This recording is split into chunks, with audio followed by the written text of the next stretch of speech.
In the Board of Selectmen's meeting to order on January 8th, 2020. We need non-public tonight.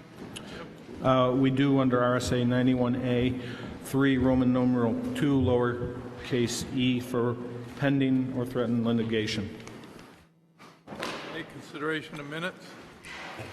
Mr. Chairman, I have a couple of changes.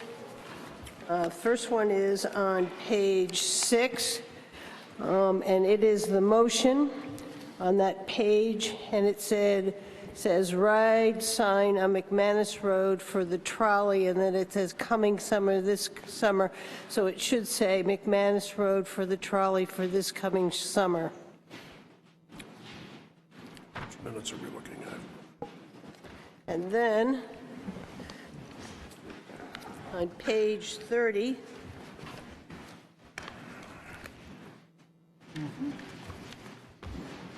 the top of the page, second sentence of the first paragraph, I'd like, it says will be a full day of day. It should say a full day of fun.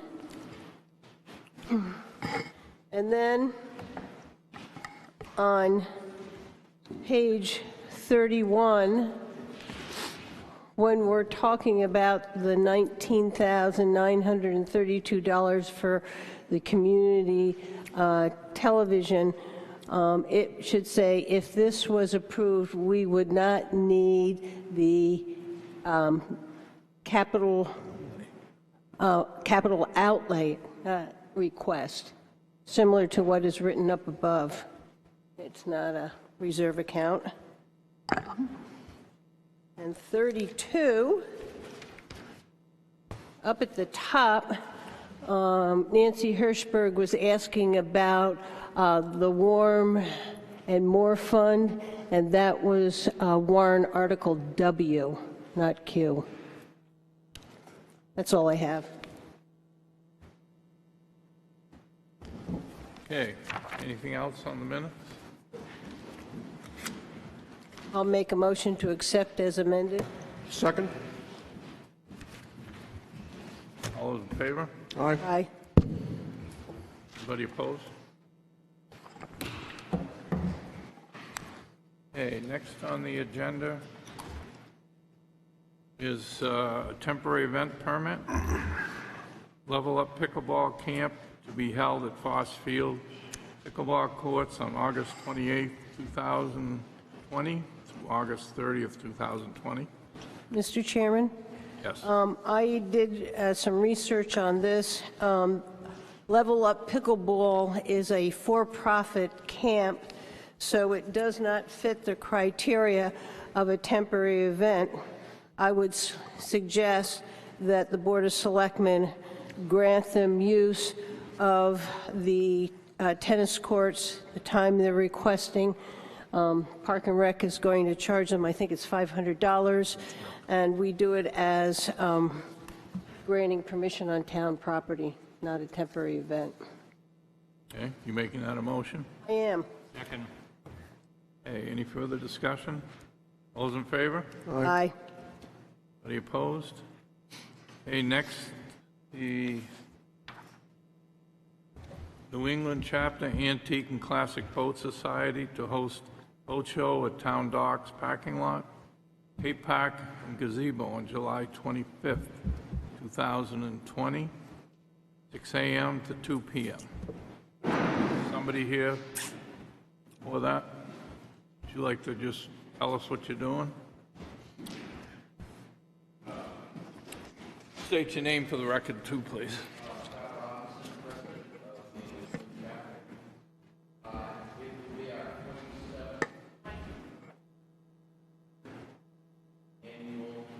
I think there's a button we need to turn on for you. Start over. There you go. Scott Robinson, President of the New England Chapter of the Antique and Classic Boat Society. This will be our 47th annual Lake Winnipesaukee Antique and Classic Boat Society show.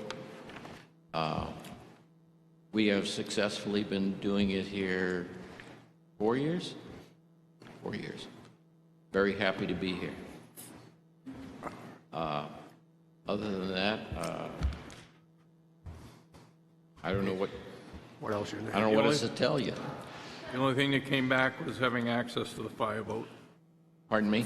Having access to the fireboat, that's the only thing that is on. Absolutely. Mr. Chairman, I the- think we also need an updated insurance writer at such time as they can get it to us, and we It should is make... typically our international chapter insures with a policyholder. They won't allow us to actually even apply for it till 2 weeks prior to the event. Okay, we just in the letter to you have to remind you that you Right, need I to... understand. And I typically bring the certificate to the town manager 2 days, 3 days before the event. Perfect. Thank you. Any other questions? With those understandings, I'll move to approve the temporary event permit, the New England Chapter Antique and Classic Boat Society to host a boat show at the Town Docks parking lot, Cake Park, and Gazebo on 25 July 2020 from 6 a.m. till 2 p.m. Second. Okay, all those in favor? Aye. Anybody opposed? Okay, next is Cystic Fibrosis Foundation, Northern New England chapter to host a walk fundraiser with cookout on May 16th at Foss Field from 8 a.m. to 1 p.m. Anybody here for that? Insurance certificate, too. Okay. Do you want to make a motion on that? I move to approve a temporary event permit application for the Cystic Fibrosis Foundation, Northern New England chapter to host a walk fundraiser with cookout on May 16, 2020 at Foss Field, 88 Laner Street, Wolfeboro, NH, from 8 a.m. to 1 p.m. And I'd like to add on to that, contingent upon receipt of their insurance rider. Second. Accepted. Okay, all those in favor? Aye. Aye. Okay, next is our bulk vote, See you guys. which includes weekly manifest. Also includes property tax abatements, yield tax levies. Okay, and the next on I'll our, make a motion to accept the bulk vote. Second. all those in favor? Aye. Aye. Board appointments.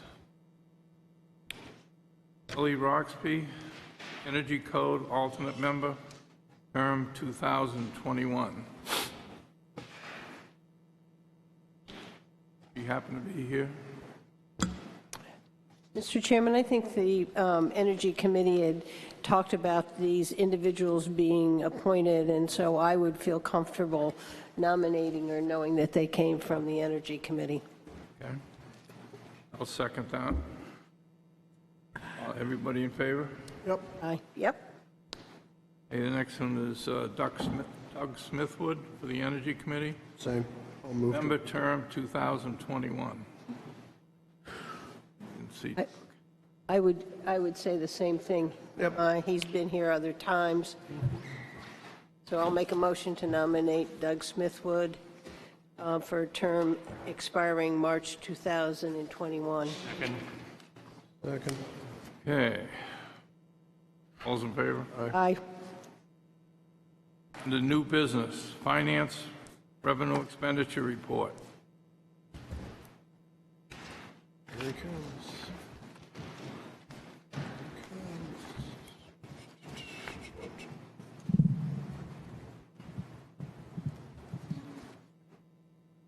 Good evening. Troy Neff, Finance Director.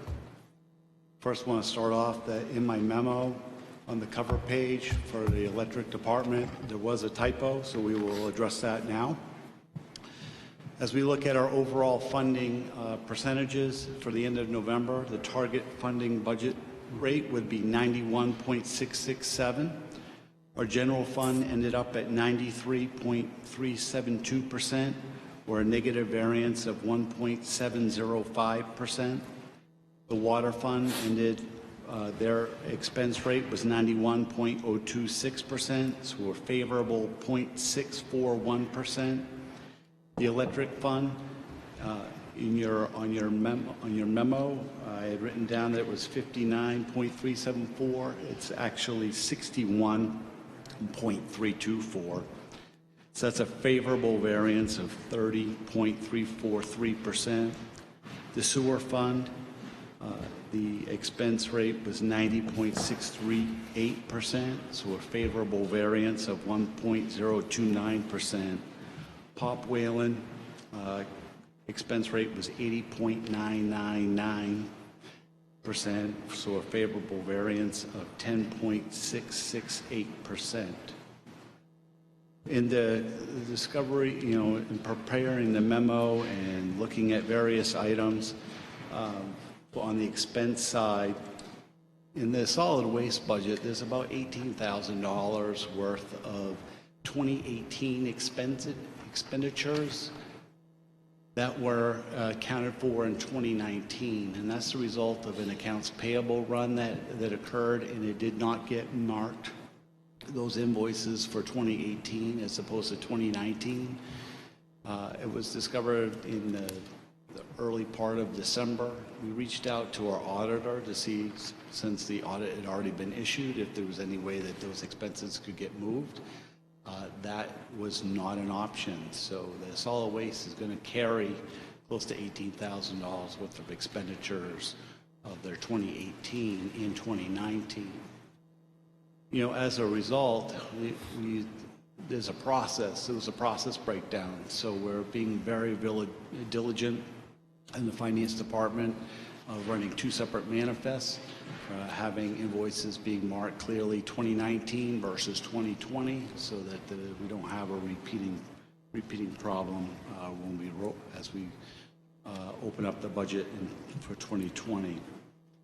There's also, you'll notice that in the sewer, in the wastewater treatment, under our contract services, it appeared that there was a $15,000 over expenditure. That item was adjusted in December, as we do have a set contract price. So when you see your results for December, you'll find that that's 100% funded and there's no overage. Moving on to revenue, our year-to-date for revenue, from a general fund perspective, when we compare it to 2018, we're $276,170.98 ahead of where we were at this point last year. Water fund is $71,224.09 behind. The electric fund is $656,668.25 behind. Sewer fund is $69,698.38 behind, and Pop Whalen is run at $31,296.94 behind. So there's a total of, it would appear, of a negative variance of $805,619.06. Or when you do a little bit, you just dig in just a little bit, there's two very significant items that kind of skew that. And one is a FEMA grant FEMA grants we received last year, as well as the money we received for the Center Street project. When you take those into consideration, year to date, we are $72,313.70 behind. So pretty much even to where we should be in 2018 to 2019. Anybody have any questions? No, I talked to Troy today with mine, and he answered them. Thanks, Troy. Okay, thanks, Troy. Thank you.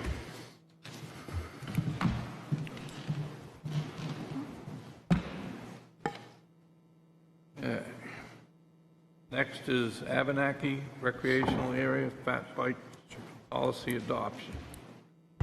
Need public comment.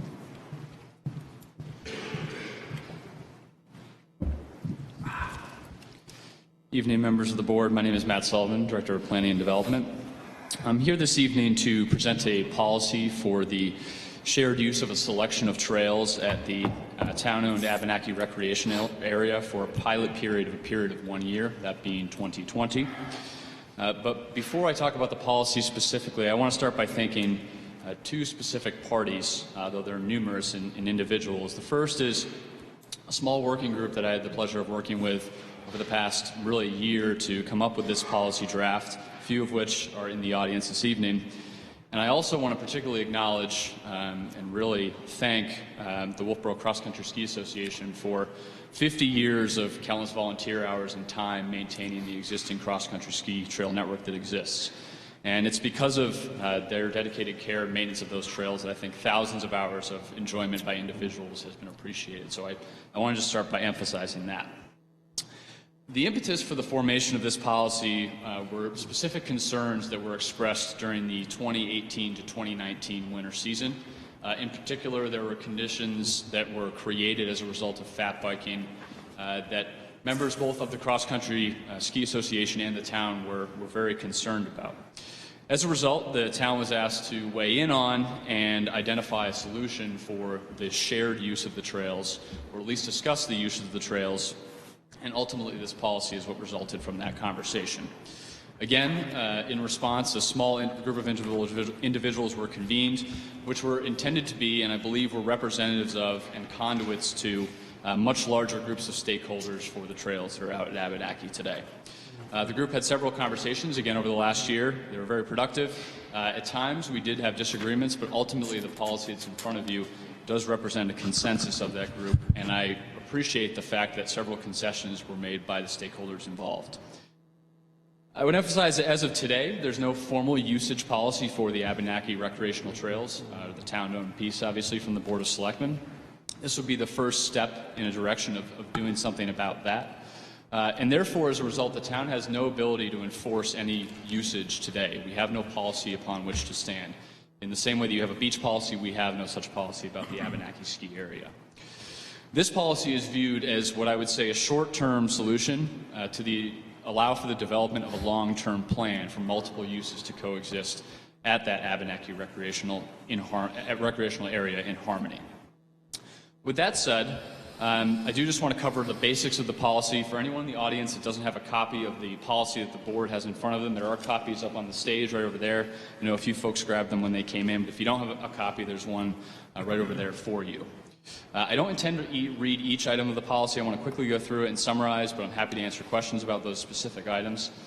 But really the policy intends to define points of access for bikers onto the trail network on public property only, to create specific bike specifications, including tire pressure and other items that will protect the integrity of the trail for skiers, particularly the quality, to designate specific trails for bike uses as shown in yellow on the trail map, and I do have that shown on the screen above, and I know the board has a copy of that. So this is the trail map, and those trails shown in yellow are the ones that are intended to be allowed bike usage should the policy be adopted this evening.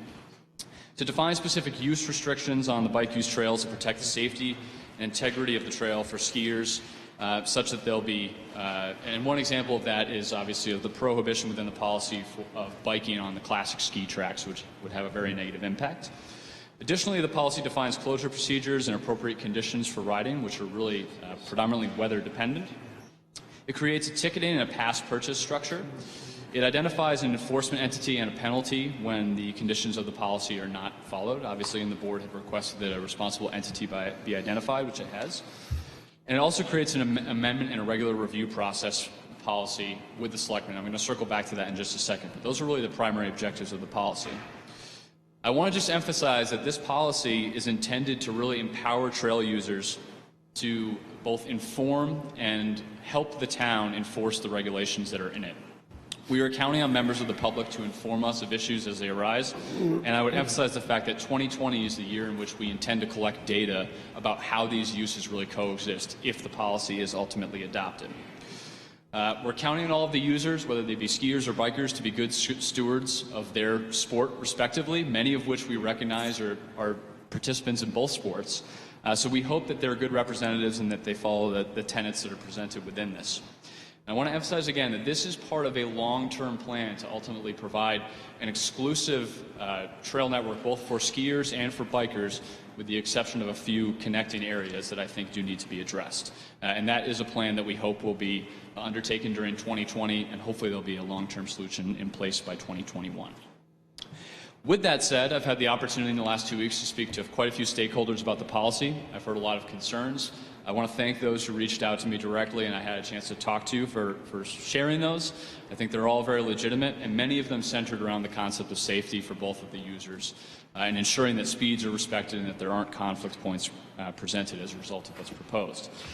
And although I haven't had an opportunity to address the specific amendment, I'd like to recommend one tonight. I do recognize the board has a policy in front of it, and I do want to pass out quickly to the board a suggested amendment, but I do have it on the screen as well. And this is really intended to formalize the idea of a one-year policy, but I just want to read this for the record very quickly. It would be placed within item 7, and it would become item A, letter 7, it would become, or number 7, it would become item A. And it reads, this policy is intended as a pilot for the 2020 year, during which it will be reviewed and shall be considered for a one-year renewal annually by the Board of Selectmen prior to the winter season until such time that an independent network of fat bike trails can be constructed and a limited number of access and crossing trails can be reviewed. I want to recommend that as one small amendment. I think that formalizes the fact that this is intended to be a one-year trial. And I want to emphasize again that the adoption of this policy protects both users, because currently we do not have anything in place. So although it's not a perfect policy for either, I think it represents the best consensus that we could come up with. And subject to that, I'm happy to take any questions that the board might have, and I will quickly pass out this amended document so that you have a copy. So this amendment, Pat, would be just for 2020? That is correct. And is this going to run till January 1st, 21? That's correct.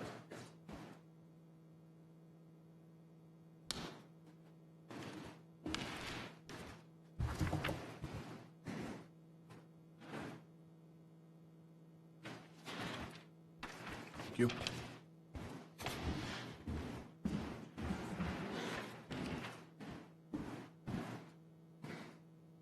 And I'm happy to answer any questions that the board has. That's the only one I had. Anybody else have any questions? I have a few comments.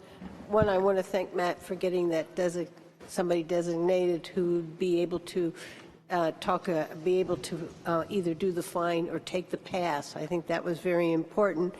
And I support his amendment. I had a motion very similar to that, to make it 1 year, Sure. and then for us to go back and review. And I think it's important for us to review policies like this that are new annually. So I'm comfortable with this change. I just wanted to make one additional note as well.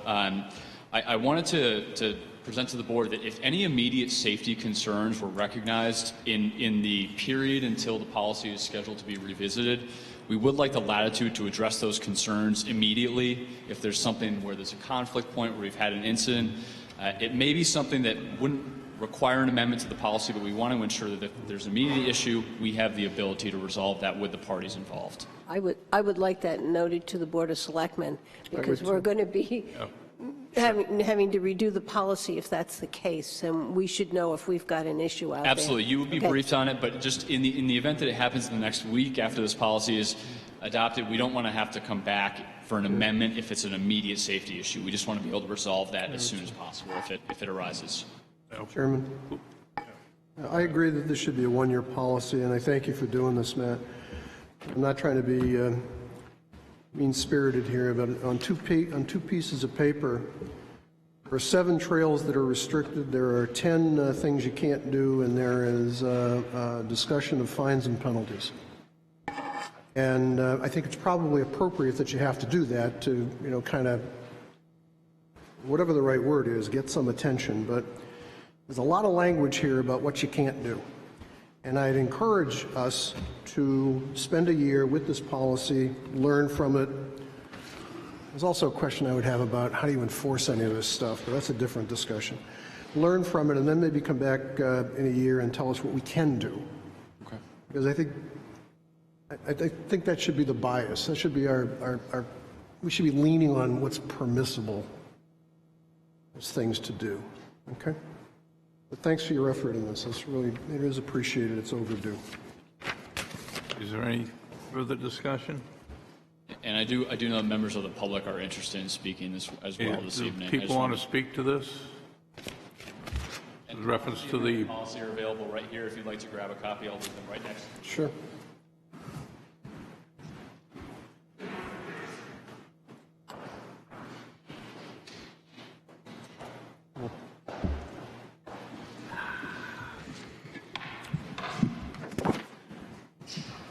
Hi, my name is Nancy Hirschberg. I'm here to present you, Linda right now is handing out a petition signed by 87 people. What I'd like to do is read the petition and then just make some brief comments about it. Thank you. I also separately have just a couple personal comments, but I'll make those after other people have the opportunity to speak. To the Wolfeboro Board of Selectmen, the Wolfeboro Cross Country Trail System is a local treasure and an economic engine during the winter months when our business community needs it most.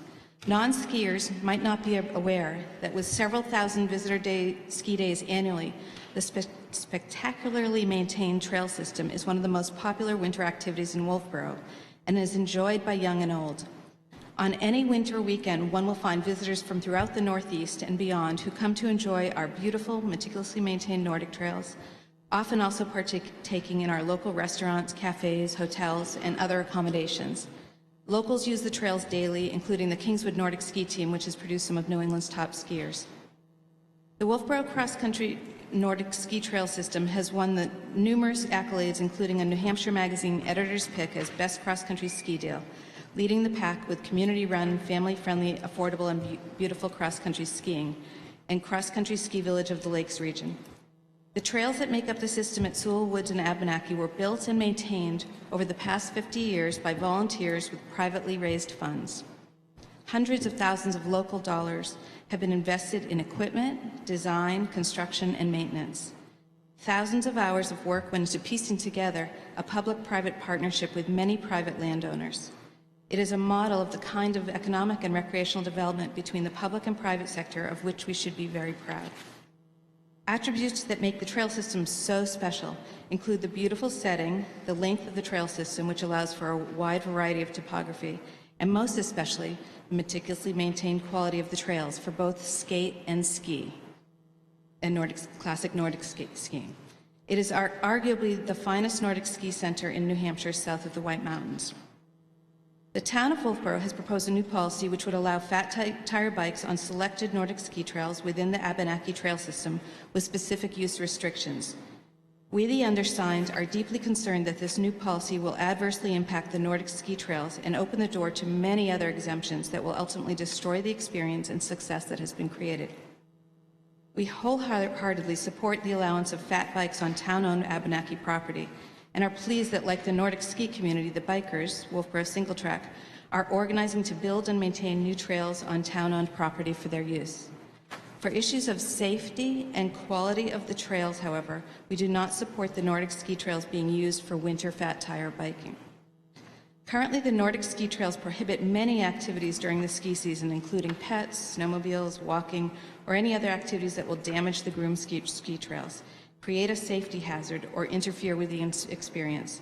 We are greatly disappointed that the town appears not to value the economic benefit of the Nordic ski trails and felt that they needed to accommodate the bikers and allow them to use some of the Wolfeboro Cross Country Ski Association built and maintained groomed trails. While greatly displeased with the proposed policy, in the spirit of compromise, we ask that the Board of Selectmen approve the fat tire bike policy for one season only, giving the bikers the opportunity to complete construction of their own single-track trails for their use, which they would then maintain. At the end of this season, we request that the Nordic ski trails revert to Nordic skiing only in the winter months. So this was written before that amendment, to be clear. So I'm just going to make a couple of comments on this. I will make my own personal comments later. I wrote this petition last Friday. I sent it to some friends, put some copies at Sewell Woods, and handed out a dozen copies at an event in town Saturday night.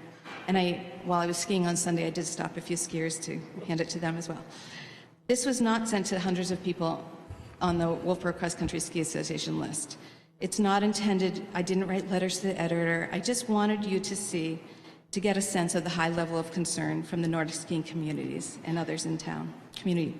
There were many who contacted me about this who would not sign this because they felt it did not go far enough, as they want to see a fat tire bike use on the trail prohibited.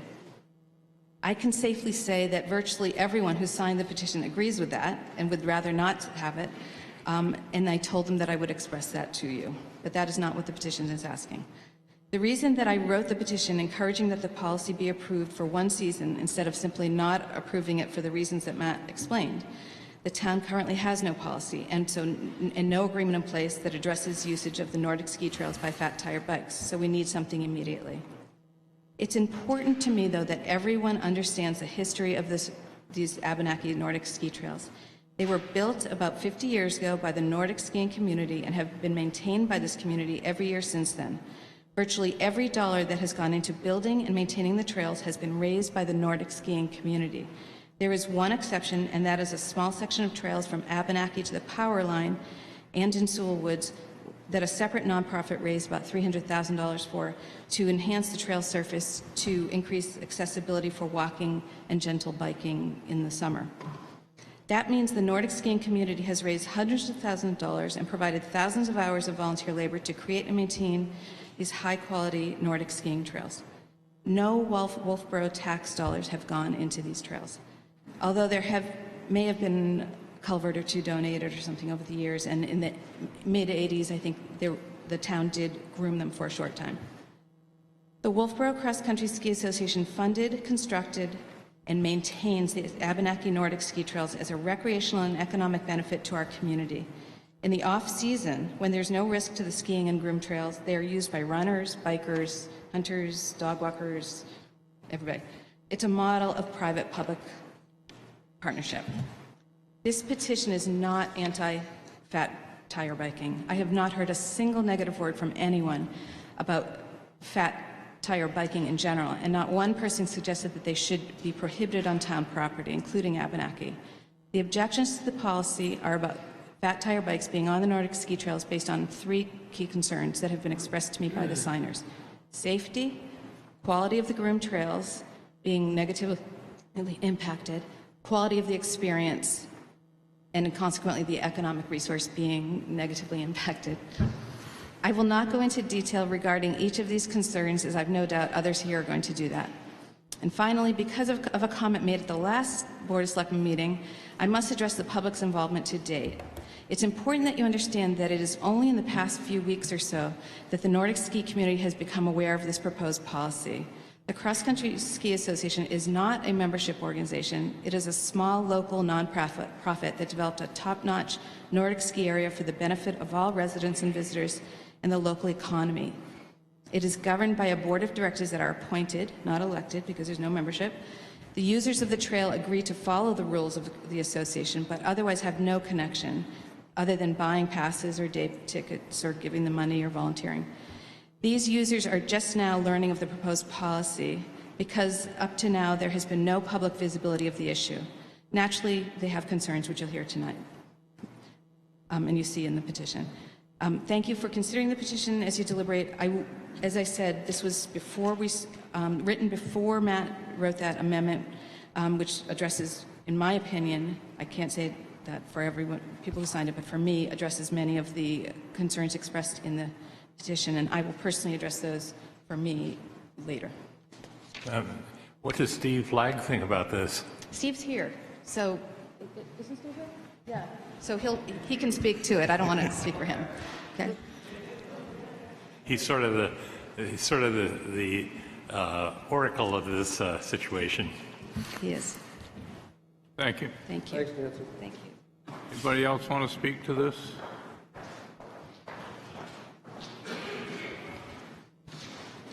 Okay. I'd like to thank the board for this opportunity to speak. I'll be short and brief because everything that I was going to say has already been said. Steve, would you just state your name? I am Steve Flagg, and I'm representing the Wolfeboro Cross Country Ski Association. I'm also the head trail groomer. I'm the person who gets up at 4 a.m. and grooms these trails meticulously for the skiers. I've devoted 50 years to this sport of Nordic skiing. And I do believe that the fat bikes, the biking community, and the cross country can coexist. And that's by the Wolfeboro Single Track Alliance and the fat bikers build their own separate trails and groom those trails.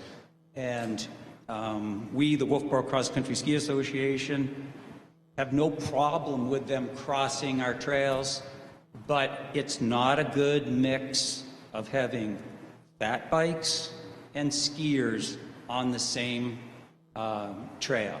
I know many Nordic centers are opening up some of their trails for that, but I can tell you the bottom line is the bottom line. They're doing it for the revenue. Wolfeboro Cross Country Ski Association is not looking to generate any revenue from the fat bike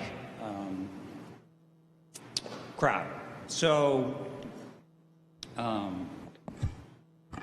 I just think that it's important that when they build their trails and their trails are ready to groom, that the existing cross-country trails that we have had permission to build and maintain since the 70s, that the trails revert back to cross-country skiing only.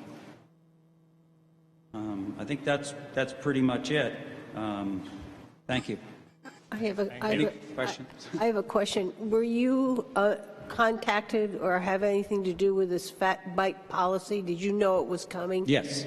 So were Yes, you, I have been at all the meetings. so they have reached out to you. So for Yes. this year, you would be okay with this moving forward with it or not? Yes, we believe, we wanted to compromise. We wanted to work with them until, they establish their trails. Many of my friends are here. Many of them are fat bikers. I'm not trying to drive a stake down between us and them and everything. We just need to work together. But I believe fat bikes on cross-country ski trails is not a good mix. Thank you. That's my point of view. Thank you. Thank you. Thank you very much. Anybody else want to speak to this? Step right up.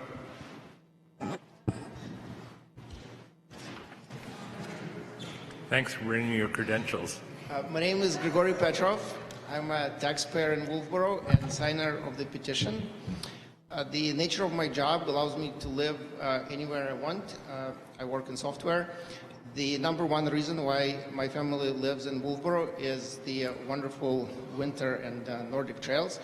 So I'd like Board of Selectmen to preserve this feature in Wolfeboro. And here I have an exhibit to show you that this is a modern ski, a type of a ski that's fast, that's used by our wonderful Kingswood Nordic team and many other athletic Nordic skiers who go out and use the trails. As you could see, it's very thin. And a fit size is the size of a groove that a fat bike makes on a trail. So as you could see, a narrow ski like this can get really trapped in a groove by a fat bike. And the nature of the petition is not that skiers do not want to share the trails with the fat bikers, it's a safety and enjoyment detrimental issue. To add to what Steve has said, I also used to hold season pass at Gunstock until last year. They do allow fat bike policies, so what I'm speaking I actually experienced in Gunstock, where the squiggly grooves on the trails are really difficult to avoid and make skiing problematic and unsafe. So I'd like you to please consider the petition that has been submitted for the compromise that has been suggested. So thank you very much. Thank you, sir. I think there was somebody else over here.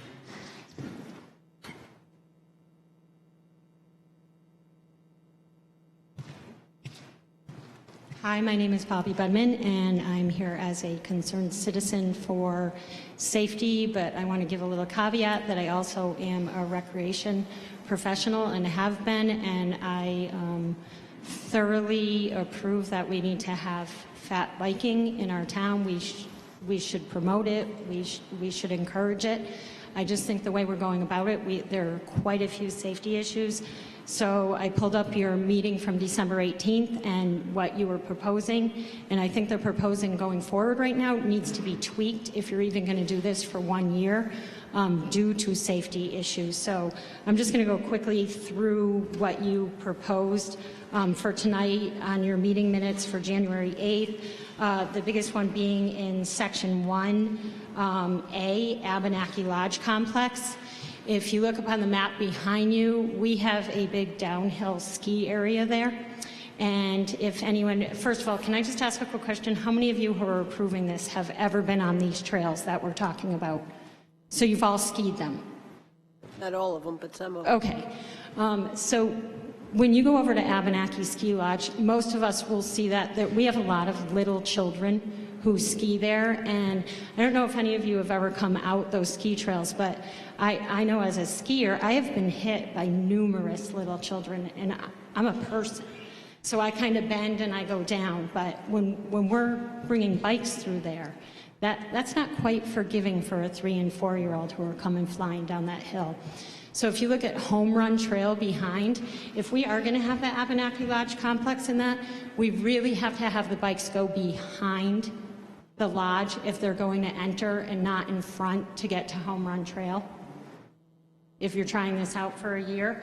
The other thing is, if you look at the climb, it is a black, not the climb, I'm sorry. If you look at Holy Shoot that is being proposed, it goes primarily, they'd be able to use it in one direction. The only problem with that, the one direction going down leads to other trails, Bean Bender, around where the hill that comes out on the downhill area would actually is our fastest spot on our downhill trails. So if they did come down Holy Shoot and they're allowed to use that black trail coming down to Bean Bender and over, which is not even highlighted, I don't even understand how they would be able to use Holy Shoot. I think that has to be scratched off. Also, Internet Trail is a black that was listed in your meeting minutes, and the general rule is with fat biking, if you can't ride up it, you shouldn't be riding down it, especially when it's a joint use trail. So that's one of the safety issues that is a huge concern. The other thing is there's different types of grooming. There's soft grooming and a hard groom. And I'm sure Steve can speak to that, but tire pressure is actually based on whether it's a soft groom or a hard groom. 1 to 4 PSI is for a soft groom. And we're proposing an 8. So that's one of the things we really should look at. Let's see, where else am I? The other big issue is we have, as people have alluded, we have our Nordic high school team that skis there, and I don't know if anybody's been out on the trail with our high school team. Those children fly. I mean, they're going much faster than a bike. But the stopping of our high school, of those Nordic kids, when they come flying down those hills that connect in to the back trails up near Grandview, Upper Bridge, even just coming down the Jackson Jaunt, they're flying. UNH comes up here and they use that whole area. I've seen them out there. They're coming flying down there during school hours. I don't know if we can make an allotment that we just say from 2:30 to 5:30 or 5 o'clock, that there's absolutely no biking on those trails back in there while our Nordic team's there. The other issue is on Monday nights at Abenaki and the trails in there. The Nordic high school team has been putting on a learn to ski cross country for the kids, and they're out on Home Run Trail there where bikers would be. These little kids have they just really, they're not there yet to be able to stop and be able to work their way around a bike. So I think just the school times and the class times are a really big issue with safety if we're going to propose this. The other thing, and I'm sure Steve talked about, the trails need to set up. The general rule is actually this 1-inch rut. The rule, if you look at best practices across the country, are if you're leaving a rut, it's no rut or no ride. Like, you just have to make sure you're not leaving a rut when you ride. You just lower the air pressure, or your tires are not big enough for your weight. The other part was fat biking is not permitted upon any posting of closure by the town of Wolfeboro. I'm going to bet we actually probably don't have the budget to have someone go out on all these trails and post when they can't use it. So I'm going to propose that maybe we post when they can use it, because then we know we're not going to have the problems. And someone already addressed number 7 that it's 1 year. Thank you. I think that as far as posting, there's only 2 access points, and they could be posted very easily, I would think, and certainly they could be posted if there are ski races going on. I'm assuming that the rec department would close off certain trails to anybody using them if there were races taking place. I think Liz Bean's going to come up, but did you not meet with the downhill when they did the new Twister Trail, and have they made a divide between the people coming down the slope to the cross-country ski trail? Okay. They didn't put a fence up there? No. Name, please. Okay. I thought they were going to. It's changed. Plans have changed. Okay. So I'm Elizabeth Bean. I'm the president of the Wolfeboro Cross Country Ski Association. And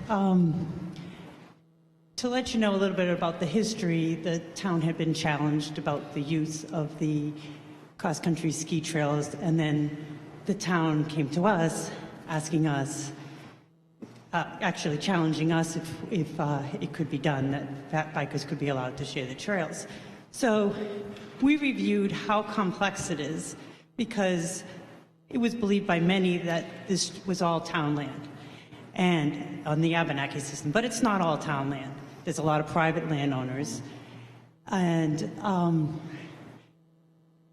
so the main issues that we faced going forward was the safety concerns, maintaining the trail surfaces so that they're acceptable for cross-country skiing, and that we respect private landowners. So we have spent a lot of time reviewing this and explored the ways that it's possible to share the trails with the fat bikers, that it's safe, does not degrade the groomed snow surface, and respects the private landowners. The result is that only a portion of the trails meets all those requirements, and it's the ones that are in yellow. So the Holy Shoot issue is not an issue. The fat bikers will not be on Holy Shoot. That the climb where it comes out at Abenaki is not an issue, because the fat bikers will not be allowed on that portion of the climb. They have to go out home run, and then they'll have to cross over where the power lines are and then continue on the climb there. A large section of those trails is not even ski trails, it's on Filterbed Road. And so that section is fine, there's not going to be an issue there. Pretty much all of Grand View Loop would be fine for shared use. The only one concern that I had was the outrun of Holy Shoot coming onto the Grand View Loop, which is around the pond. But it is, that was my concern, and when it was reviewed as a group, we decided that we didn't think it was as much of a concern, partly because there's so much space to make the tracks wider around there.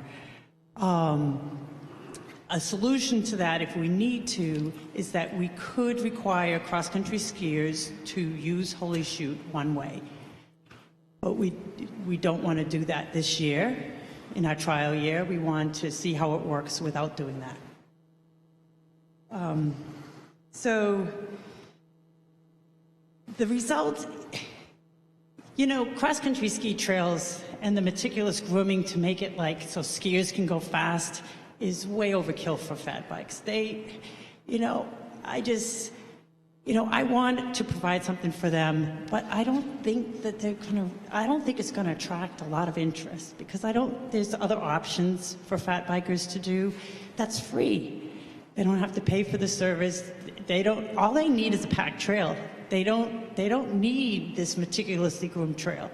So, although I would like to see how it works and I would like to, you know, I would like it to be a good trial year and get fat bikers to use it, I'm worried that it's just not going to be attractive to them. So going forward, I just don't know how it's going to work out.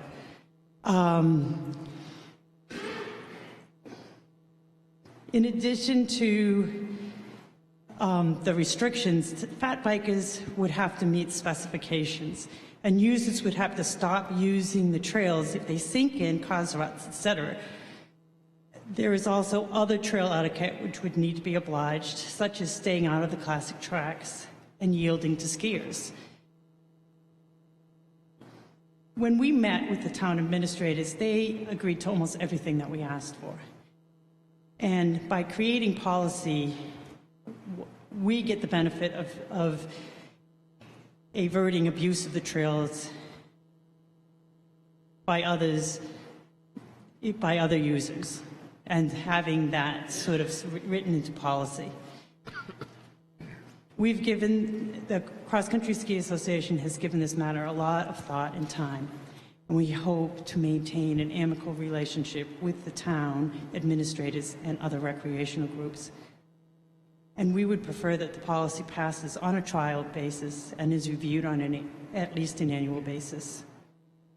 And also that as Matt had said, that of course changes would be immediate if there's any safety concerns. I'd like to go back to my question about home run and the slopes coming down. Will this be far enough away, the fat bike, so if a kid comes down the slope and doesn't stop, that we aren't in trouble? That's the only thing I'm concerned about. So home run, yeah. The way it is right now, it's pretty flat right where it comes out by the skiers. So you feel comfortable that kids coming down the slope will not run into the fat bikers by the way this is laid out? I think fat bikes can be scary looking, but they're wide tires and they're going to have a lower pressure. Fat bikes don't move that fast on snow. Cross-country skiers are going to move faster good cross-country skiers will move faster than a fat bike can move on those trails. I'm thinking more of the kid who's out of control, the biker, and the kid hits a bike. That's if there's plenty of room, we shouldn't have an issue. I'm satisfied. The fat bikers should yield to the skiers. And so you think they can get out of the way of a kid out of control? We went over this, and I have just, anything that I thought was too steep and that bike, that there'd be a collision problem, I've excluded those trails. There's some of these trails that is on town property, but to make a certain turn is just like almost, it would just be too difficult, and so we didn't include those trails. And that's why it's so restricted. Okay, as long as I'm satisfied, if they can get out of the way of a kid who's coming down out of control, because I know they will. Hey, is there anybody else wants to speak?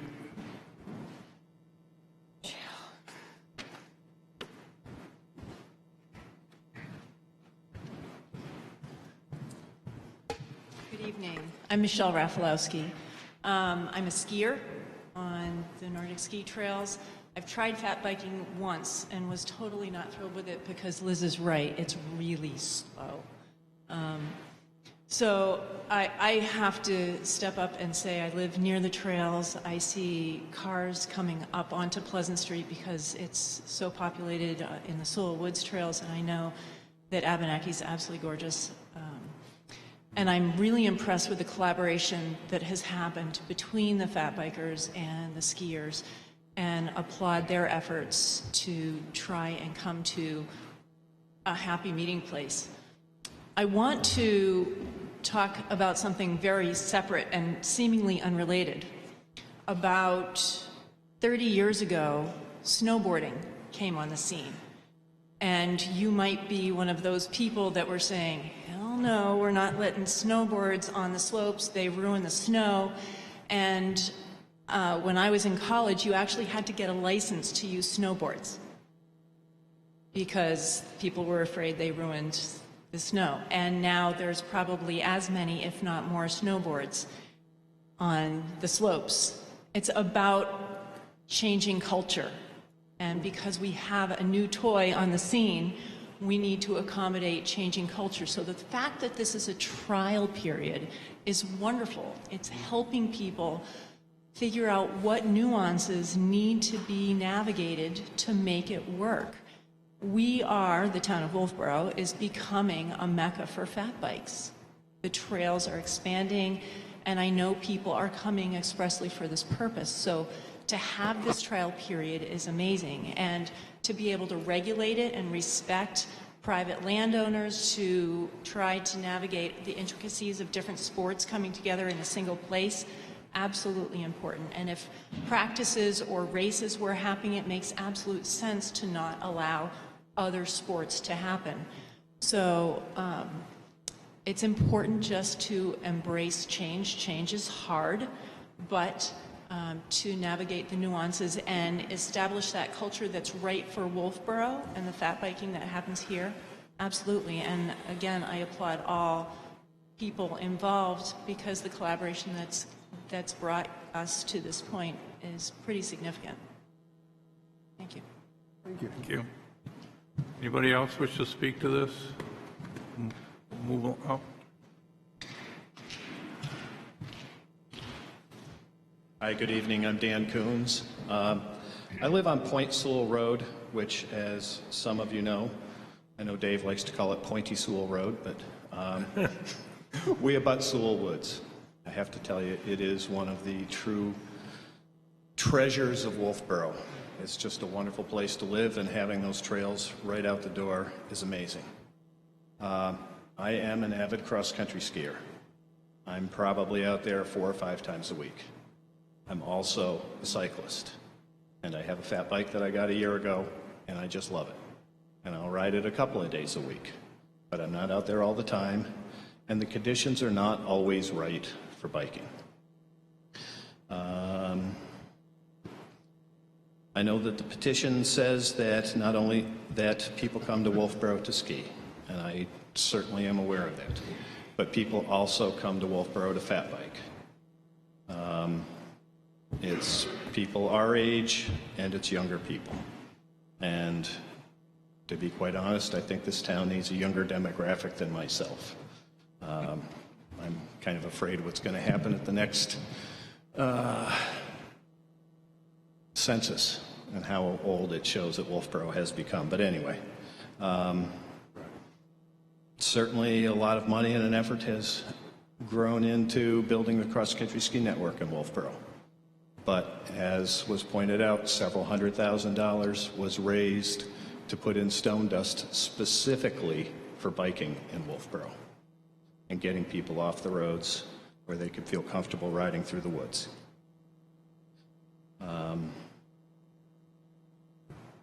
Mountain bikers and fat bikers would honestly prefer not to be biking on a 12-foot wide cross-country ski trail. We would prefer to be riding on single-track trails. It probably would take $100,000 to build 10 miles of trails at Abenaki. I'm sure that's not in a warrant article this year and probably won't be in a warrant article next year either, but it's a slow process. We would like to do it. It's going to take some time. I would like to commend the two groups. I was not involved in it in hammering out the agreement for equitable usage of the trails that are existing. As Michelle said, 40 years ago, 30 years ago, snowboarders were all renegades and they were feared and dismissed, and it's become a way of life. I think that fat bikes are much the same way. As I mentioned, there are a lot of people coming to town, and I think it's important to promote this as a business opportunity for this town also.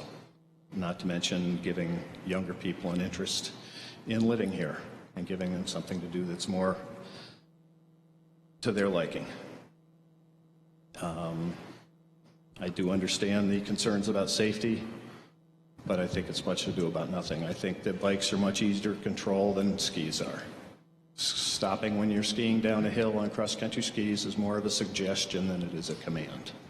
And you can steer a bike, bikes, all these bikes have disc brakes. You can bring them to a stop, you can get out of somebody's way. Mountain bikes and horses have gotten along for years. When the horse is coming, you just stop and wait for it to go by. The same thing will happen with skiers. People have mentioned the air pressure on tires. As long as the conditions are right, you don't leave any dents. If you are leaving a dent, you shouldn't be out there in the first place. Thank you. Thanks, Dan. Anybody else before we cut this off? Make this short. My name's Andrew Ingram. I'm one of the founders and president of Wolfeboro Single Track Alliance. Why I decided to do this and subject myself to this, I have no idea, other than I've been a professional outdoor athlete for my entire career. And I moved my family here instead of moving to Colorado or Idaho or Montana because of the proximity to the mountains and the proximity to the ocean. And with having met Steve, because my wife is from Melvin Village, summering there, I respect everything Steve's done here and his family, and they are awesome and an asset. But the fact of the matter is, around the nation, mountain biking is changing rural America. So from my travels and testing, I put this quick note together. One of the major economic engines fueling growth in rural America today is mountain biking, including very much so fat tire biking. All of the concerns vetted this evening have been addressed in the meetings between Wolfeboro Single Track Alliance, Wolfeboro Cross Country Ski Association, and the town. This is why the proposed rules and regulations read the way they do, placing the needed restrictions for this season's test year. And I tell you, I've fat tire biked in Park City, and man, it is absolutely gorgeous. And the two groups get together, slick, because they're both Nordic skiers, they're both fat tire bikers, cyclists. They just want to stay in shape. They're healthy people, right? They just want to embrace the outdoors. So what I want to say is just please keep in mind when you make your decision that is a proven fact around the country that mountain biking and fat tire biking attracts a younger demographic willing to relocate. More importantly, they come with the disposable income needed to support businesses in those towns. I mean, Salida, Colorado is another excellent example of how a town has been transcended from poverty into being a really dynamic outdoor town. And the businesses have flourished around it. Look in Vermont, look in the 15 towns in Maine that now have plans from either NEMBA, New England Mountain Bike Association, or IMBA, the International Mountain Bike Association. And it's really helped all the businesses in those towns and created new businesses. It is Wolfeboro Single Track Alliance's goal to build out winter fat tire biking trails at Abenaki. In fact, last night we purchased a Snow Dog trail groomer. So we're already with that, like we want to make that happen too. In the meantime, I'm hopeful the town will embrace this opportunity knowing the long-term upside could be tremendous. Think about snowboarding, as Michelle said, and look at what happened in the early 1980s. So I just think you have a tremendous opportunity here, like it's the tip of the spear, the tip of the iceberg, but I think something really cool could come of it. So, thanks. Thank you, sir. Thank you. Anybody else? Okay. Keith Simpson. I wasn't going to speak, but after hearing that, I thought I would just like to speak on behalf of senior citizens, and that we're out on cross-country ski trails, and some of us aren't as quick to get out of the way, and it's wonderful to be young and be able to ski and fat bike and do whatever you want. But if who has ever skied the Sewell Woods trails especially, but also Abenaki, you'll run into older people. And I'm pleased to see that there's a consensus here. It seems to be forming, and I think that a year trial is a great idea. And I'm sure there'll be people willing to come back and talk to you next year about it all. Thank you. Thanks, Keith. Anybody else? Okay, board, what do we want to do? I suggest that we have a one-year trial as proposed, and then revisit it 1 year from now and see how it's done, how it did. I'll second that motion so we can get some discussion. My feeling is that two things I see come up. One was safety, and the other is the ability for these groups to get together and hammer out this somewhat of an agreement. And it sounds like to me that the majority of the people who spoke won't have a problem with it as long as it's for 1 year. And this is what we've done in the past. We've had these trial periods. And I think we should make it very clear, as far as I'm concerned, in our minutes and stuff, that this is for 1 year. And that it will be readdressed next year. And any information that the rec department, the associations have that can bring forward again next year at this time or earlier.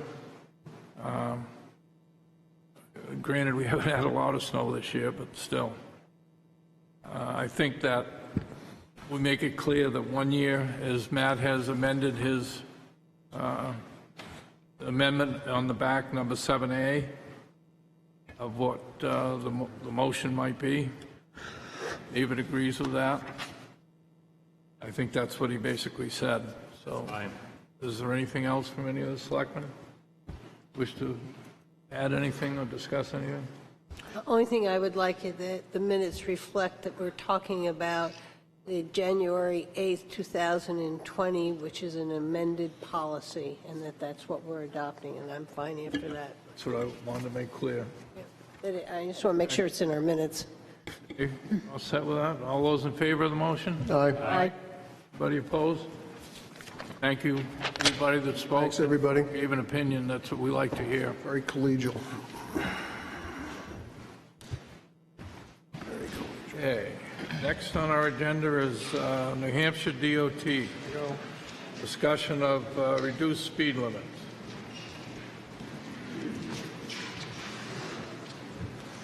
Hello, Dave Ford, Public Works. I'd like to hand out a map and some most recent emails I just received from DOT today. Is that okay?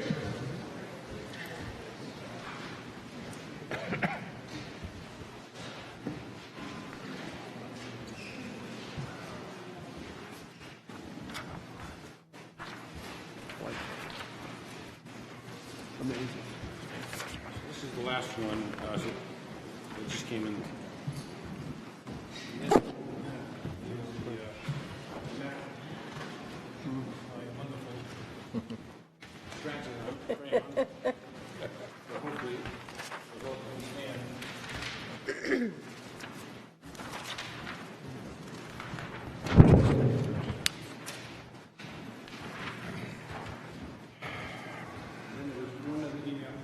Apologize, but it has a lot of questions I'd like to have a discussion tonight. Yeah, I did. Thank you.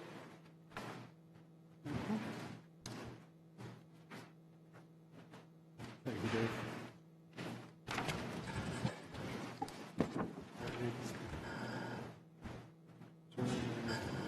Sure can. And there. One more.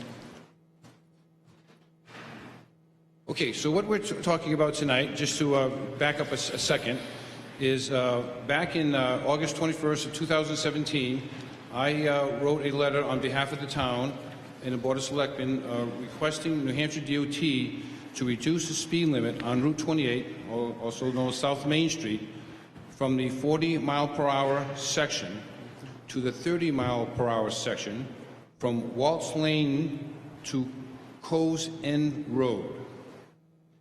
Now, with that said, I'm just going to stop and you take a look at the map, so make sure we get that stretch. And in my map, what I tried to show in color is on yellow is the existing 30-mile-an-hour zones, and in orange is the 40-mile-an-hour zone. So as we're coming into town, I'm not sure it's going to work on TV. I'll do my You're not best to going to see describe it, it. they're not going to pick it up, but they So they can't. if you're coming from Alton, you're in a 55-mile zone. Then before you hit the town line, you go to 40. And then as you go through Winnipesaukee Drive's on your right, as you're heading down the hill past Oakwood Road, there is a 30-mile-an-hour sign. So that is a starting point. We're going to come back to that point. That's what I'm showing in yellow. The 30-mile-an-hour goes into Middleton Road, which we have a cautionary 10-mile-an-hour speed. Cautionary means it's not, you can't get pulled over for going more than 10 miles an hour because the speed limit is 30. But technically they're warning you, hey, slow down, go 10 miles an hour. And we all know that is one of our dangerous intersections because there's Middleton Road going, and you kind of have a blind with the building it. You go around the corner and you head up, you go by the boat ramp, so-called, for Russ Pond on your right, and on your left you have Abenaki Estates, and then you start going up the hill, and then the speed limit changes to 40 miles an hour, and that's called Waltz Lane. Waltz Lane. Waltz Lane. So there's a 40 there, and then it continues 40 by Cross Road, by Pleasant Valley Road, by the high school, 40 miles an hour. Yellow, when flashing, it's reduced to speed zone. So you have in the morning and in the afternoon you have reduced. Continue 40 as you go down the hill, past the golf course, which we have thousands of crossings a day during this, over the summer months, and the Wind Drifter, and then just beyond Cove's End, it goes to a 30-mile-an-hour zone. So that's existing. And our request was to change the whole 40 to 30 so we would have a constant 30-mile-an-hour zone all the way through. So I received the letter from DOT on December 10th, 2019, 2 years later, with a few apologies for the delay, but they actually had done stuff. Bill Lambert was the engineer in charge, and they went and did speed counts, and they have a certain methodology, and the traffic engineer, looking strictly at the numbers, recommended one thing, and that's why I got confused.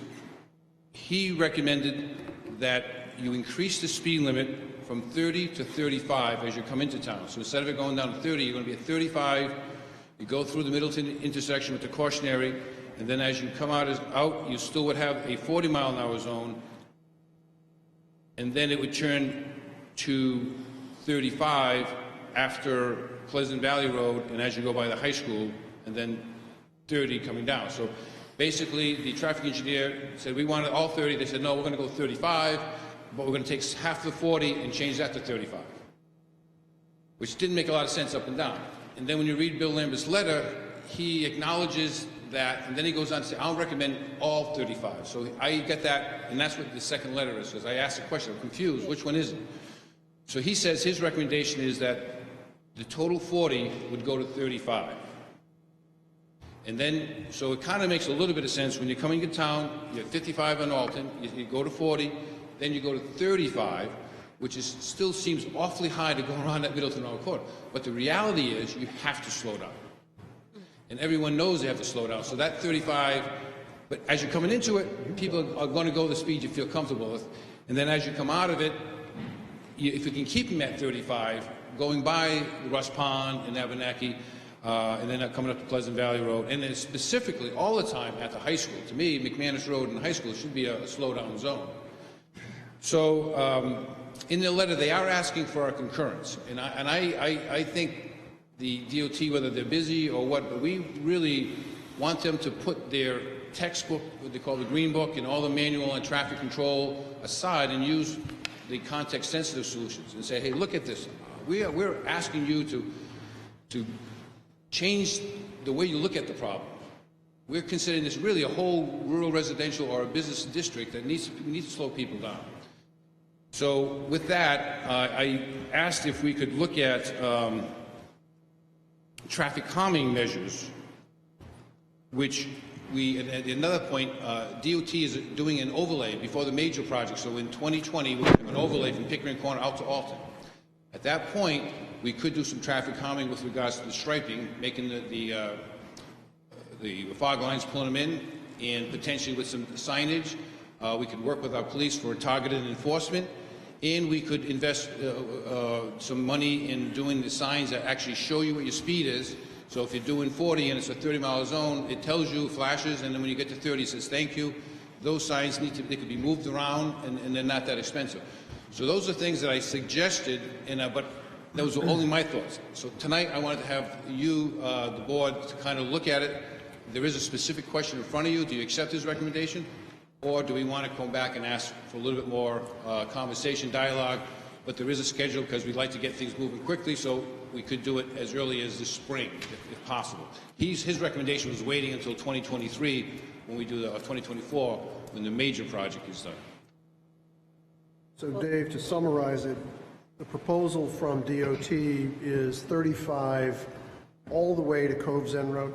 Yes. Right now, that is... It's 40, a combination of 30 and 40. 30 and 40. It's a 30-40 thing. So they're saying we'll just abandon that, we'll go 35 all the way out. And your thinking is we should argue for 30 all the way through. I didn't think I said that, but... No. I think that's what you've been saying. I originally requested it, and I've been doing a lot of thinking. And there's certain things you can change, other things you can't change. And with DOT making a little bit of, oh my God, they went from 40 to 35, that doesn't seem like a lot, but that's pretty huge.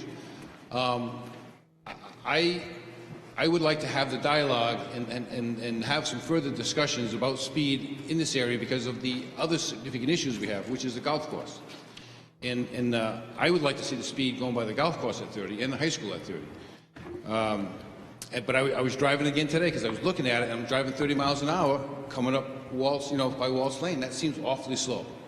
And if you're going out of town, it seems awfully slow.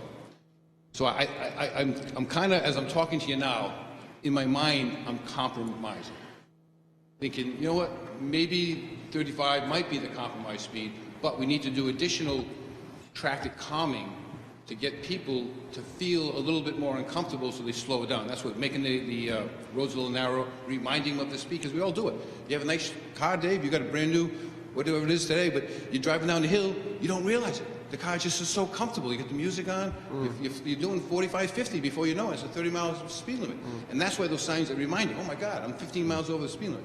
So I think we could do public education, we could do the traffic calming. And so as I'm looking at this, I really would like to see the selectmen think about it and drive it, and maybe you don't make a decision tonight, but it's at least we're getting a little movement. The second thing I want to point out was also important, and I sent this email to Chief Rondo. We haven't had a chance to discuss it. But the second point in the follow-up email, he said that Bill Lambert, is working with the state police and New Hampshire Department of Motor Vehicles, New Hampshire Chiefs of Police, and New Hampshire Judiciary to address a number of speed management issues, including submitting a grant application for community-based speed management project. We will be discussing candidate communities next week. If you are interested, I can suggest Route 28 be considered. So there's something that I would like, unfortunately, we haven't had a chance to talk to Chief, but would we want to be considered if we could get involved in a grant to study this area, see what else we could do about speed, as well as maybe trying to expedite this if we thought 35. But I think 35 is something you need to think and drive it before you make a final decision, maybe. Well, when I read that number 2 on what you just read, made me think that maybe we ought to ask to be part of that candidate community and to look at this further, because, I mean, like a couple other people here, I drive this section of road 4, 5, 6 times a day. Oh, yeah, you live out there, yeah. And I'm pretty used to going 40. Or maybe a little more. Well, yeah. But I think... well, you're driving the speed limit. That's okay. You're driving the speed limit. That's what I'm trying to say. That's what I'm trying to say. I think this is the first time I've seen it, so I'm of the opinion, personally, and I don't know what the other members feel, is that I think we should get involved in this if the state is going to put some of this stuff out. And I think Captain Liabi is here tonight. I'm sure he could take that information back and maybe ask to be part of that community-based speed. Assuming Chief Rondo's okay with that, we'll we move forward on Yeah, that? Okay. I- think that's good. what I would say. Yep. I think we ought to just put it on hold for the time being. That's my opinion. I guess let these other guys speak as well. So. Go ahead, Brad. Yeah, I'll just say that, when I saw these emails come through earlier, I like that idea. Like you said, it is a compromise. And to keep in mind, too, that by dropping the speed limit to 35, those flashing when school is getting in and letting out, we're allowed to drop it down 10 miles an hour below the speed limit. That lets it drop it down to 25 during the morning and the afternoons in front of the schools, which is pretty significant. It's slowed enough for 30 to 25 there, too. So It's traffic we have out there, too. It's real. That's where it It's should hard be. to drive that slow. It's hard to drive that slow? Yeah. With all the traffic? At the high school? 25? It's all stopped. I had a hard time the other day in Middleton going 20 by the school.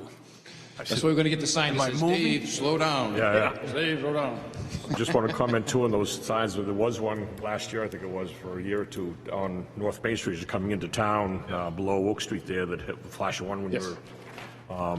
and those work really well. I mean, because I catch myself all because you're coming down the hill there in town, and it drops down to 30.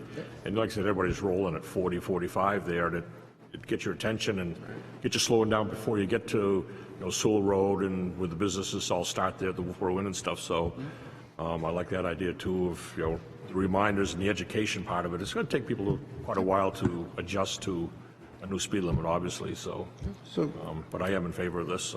So Dave, the letter you got from Bill Lambert back in early December, which had the 85th, was it the 85th percentile? I remember reading that. That letter did not say what this email says. Correct. That letter said, we've looked at an 85th percentile and we'll adjust the speed in certain parts and not certain parts. So that's what I remember, and I think that's where... Well, that's what the confusion was. Okay. What he did is he referenced the traffic report. Yeah. And then he changed his mind. No, He I made got a it. different recommendation. I got that. So then you get this letter. Yep. And so my first question would be, which one can we depend on? And then maybe that's that's when we need to get some clarity from Mr. Lambert.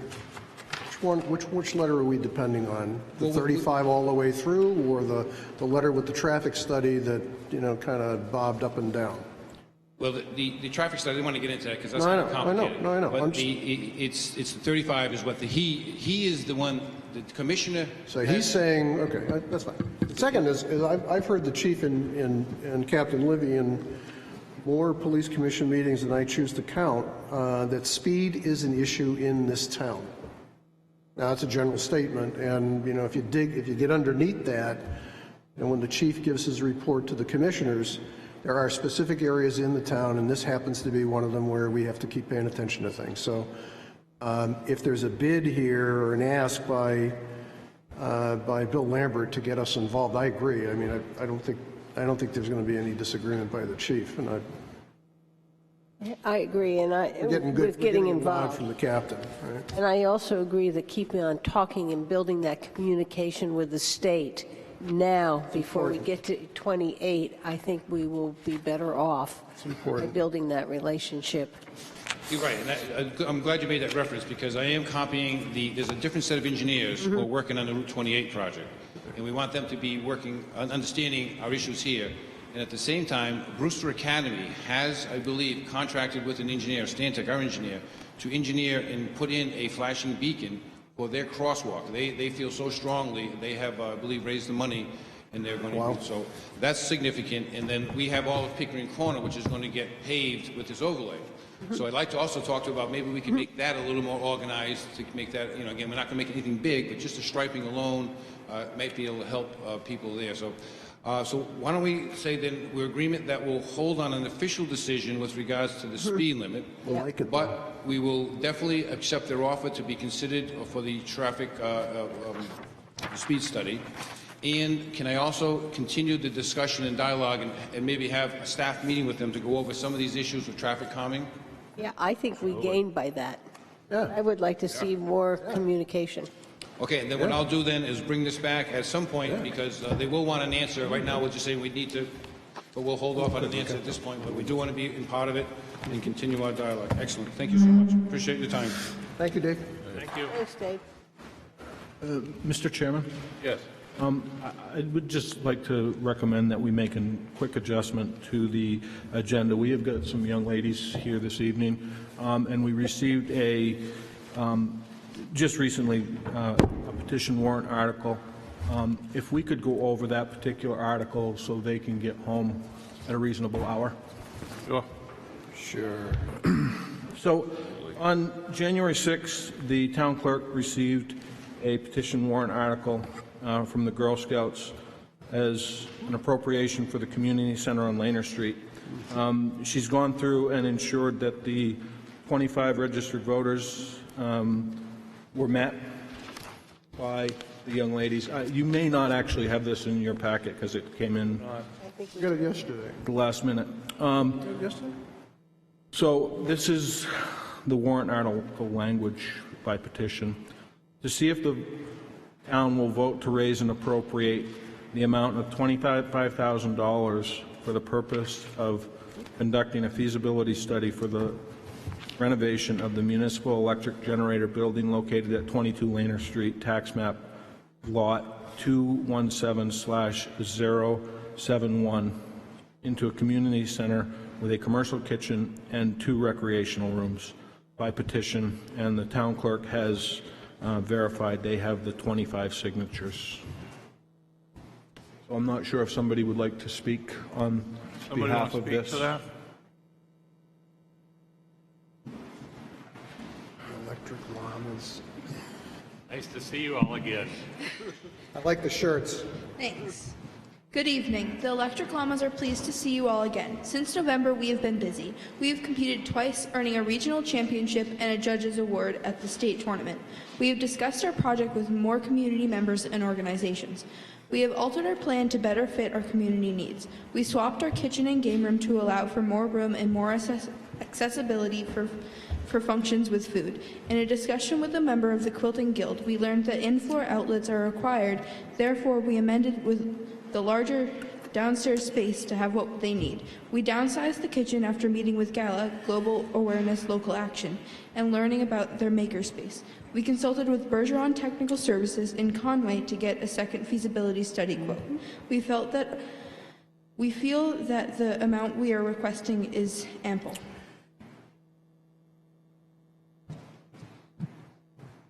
With our revisions, we created a petition warrant article. We spent 7 hours over 2 days collecting signatures. We are pleased but not surprised by the amount of community support. Our surrounding towns filled pages of support for our project as well. We collected 80 signatures, although only 57 were certified. Some citizens should check that they are registered voters. We will continue meeting with town organizations to help spread the word. We are happy to present to you our certified petition. We hope that you can support our petition. Thank you.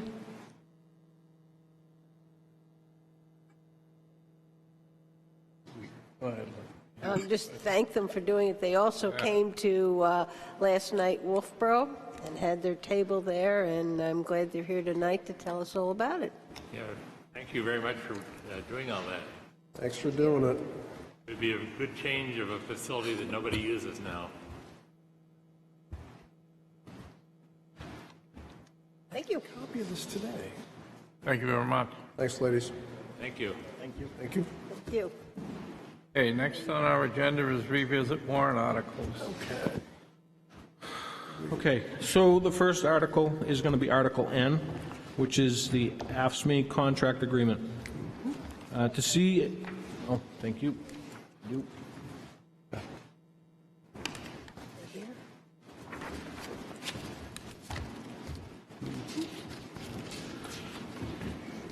To see if the town will vote to approve the cost items included in the collective bargaining agreement reached between the Board of Selectmen and Local 534 of the AFSCME Federation of State, County, and Municipal Employees, AFSCME, which calls for the following increases in salaries and benefits at current staffing levels.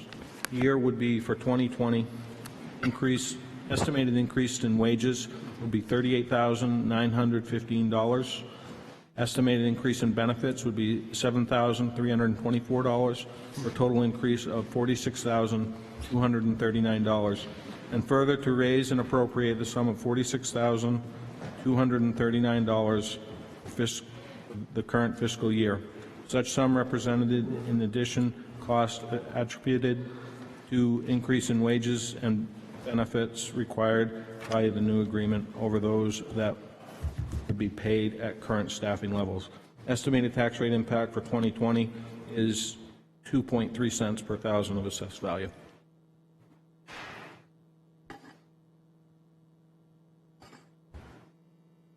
You know, this was also, if I'm not mistaken, approved by the union as well? Yep, the union has agreed to all of the language changes, and we're hoping to have the union sign that tomorrow.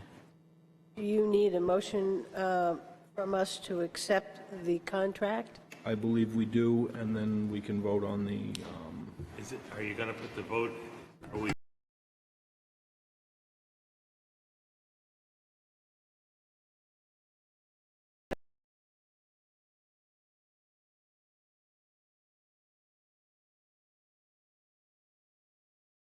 Motion to approve the warrant article? So move. Second.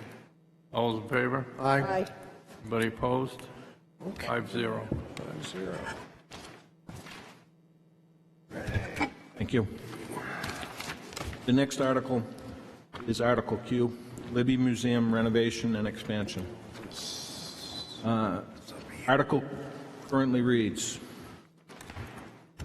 to see if the town will vote to raise and appropriate the sum of $856,599 for the purpose of Libby Museum renovation and expansion, to authorize the issuance of not more than $2,856,599 of bonds or notes in accordance with provisions of the Municipal Finance Act, RSA 33, and to authorize the municipal office officials to issue and negotiate such bonds or notes to determine the rate of interest thereon.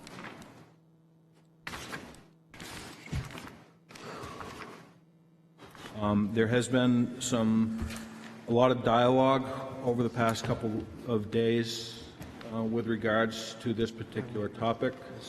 I've been asked to provide you a copy of a document by an individual. This is regarding museums and their economic impact on the state of New Hampshire. This person has nothing to do with Wolfeboro, right? This person does have to do with Wolfeboro. Yes. Okay. Where's the... I just don't have it in the abstract. Right there.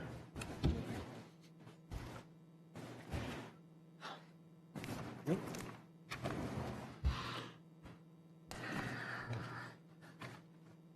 Well, I guess I'll dive into it.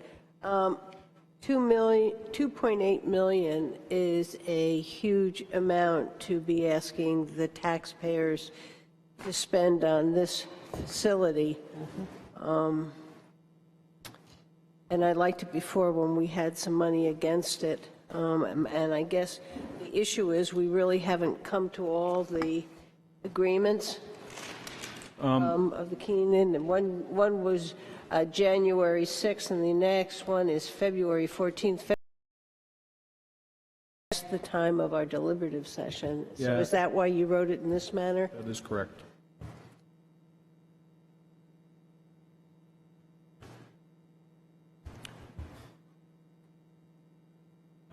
There has been some developments which has occurred, and some of those developments involves some of the pledges and the time frame that they come in require us to have to bond the entire amount.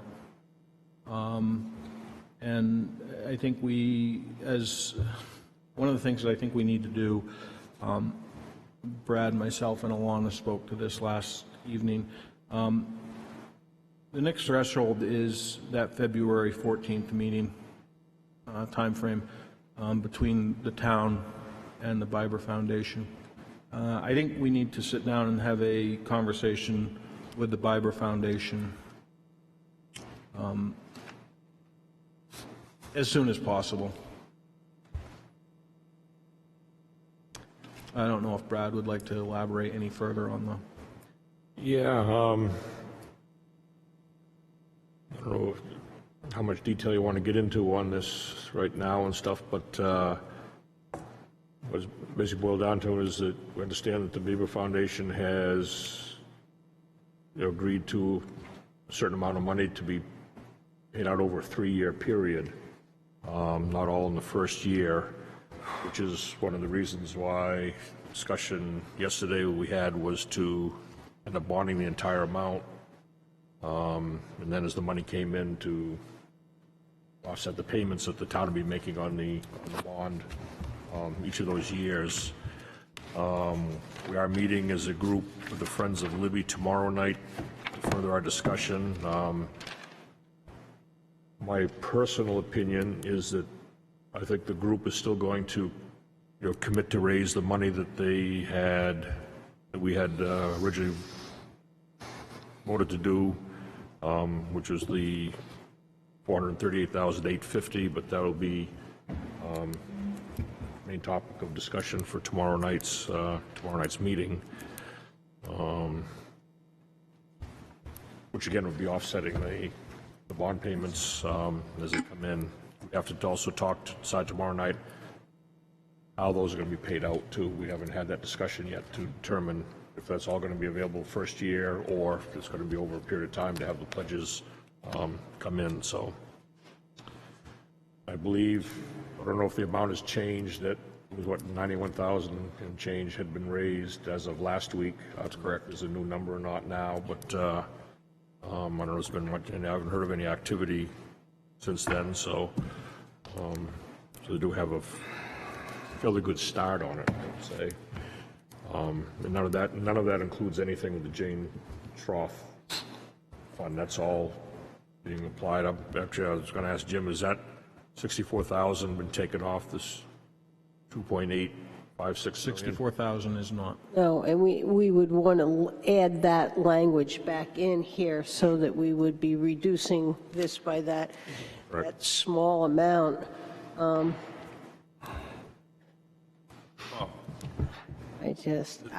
afraid where the number is that it's just going to fail because it's so high.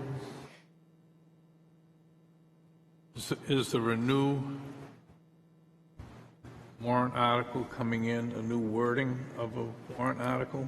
Is it here? This is on page 2 based on what we have. We're still using these numbers. No, this thing here. This one here. Which he just handed it out. It was just what came. Oh, the ASME. It's on the second page for the ASME one. That's what.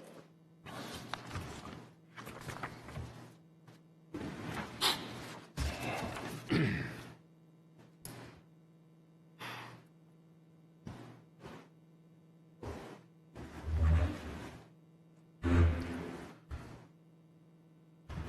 don't know if, Mr. Chairman, if you want to ask any questions of, we have a representative from the Bieber Foundation here, and Alana's here, if there were any specific questions, or for them to speak toward anything you'd... I think during our discussions and when we do our filming of these warrant articles, somebody better be present to explain some of these other numbers that are in this old one, as to how some of this is going to be offset, because I agree with Linda. I think it goes in the way this is written right now. I don't think it's going to go anywhere.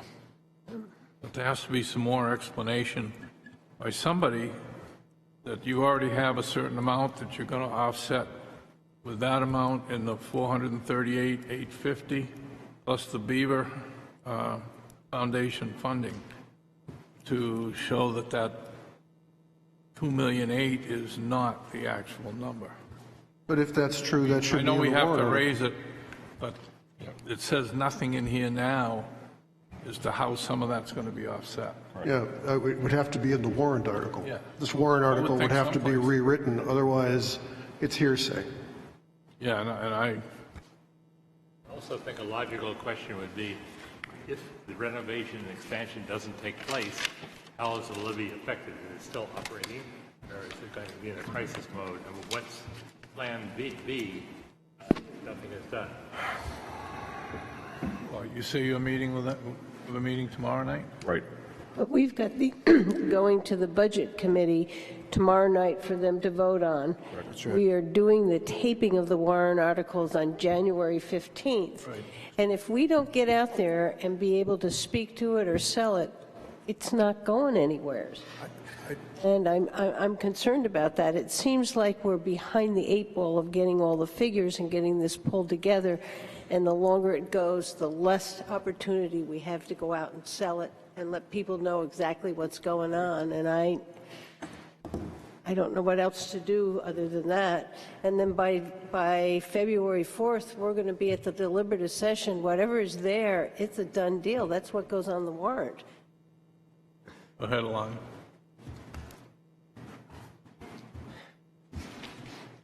Thanks. I'm just going to be cheerful if I can be. And I do want to start by thanking everyone who's put time into this, especially the Friends of the Libby, the Biber Foundation, who have been behind us from the start, and all of the selectmen who have listened to the various deliberations. I just want to walk through where we are. This warrant article proposes to save the oldest natural history museum in New Hampshire and bring it up to current standards. A lot of this you'll know. The total project cost is roughly $2.8 million, and the town is proposing at this point to bond it in full. However, the momentum from donors is high, and 26% has been raised, and fundraisers are aiming to raise 46% of it. The town's share will then be 54%, just over $1.5 million. A bit of background. You should kill the battery. I think the battery just died.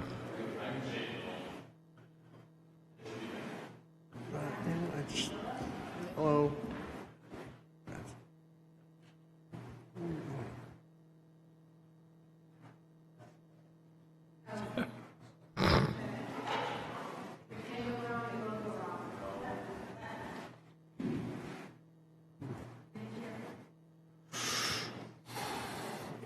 Thank you, Matt.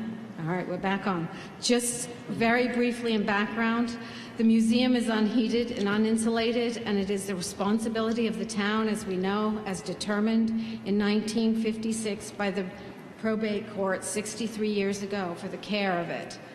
It's now 108 years old, and in 2019, a full building assessment was completed, and this goes to Dave's question, revealed crumbling foundations, weakening roof structure, pushing the walls outward, extensive mold, asbestos, and leaking sills.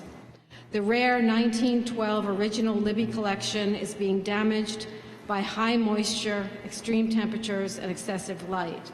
Restoration of the original building, plus a modest addition, has been designed. The front and side will remain unchanged. A rear modest addition will house the HVAC system, anchor the unstable building, and provide ADA facilities and collection storage. On fundraising, efforts to raise funds began 6 months ago, and nearly $700,000 is firmly committed. This, combined with a balance of the gift from Betty Schroth, secures 26% of the funds required to date.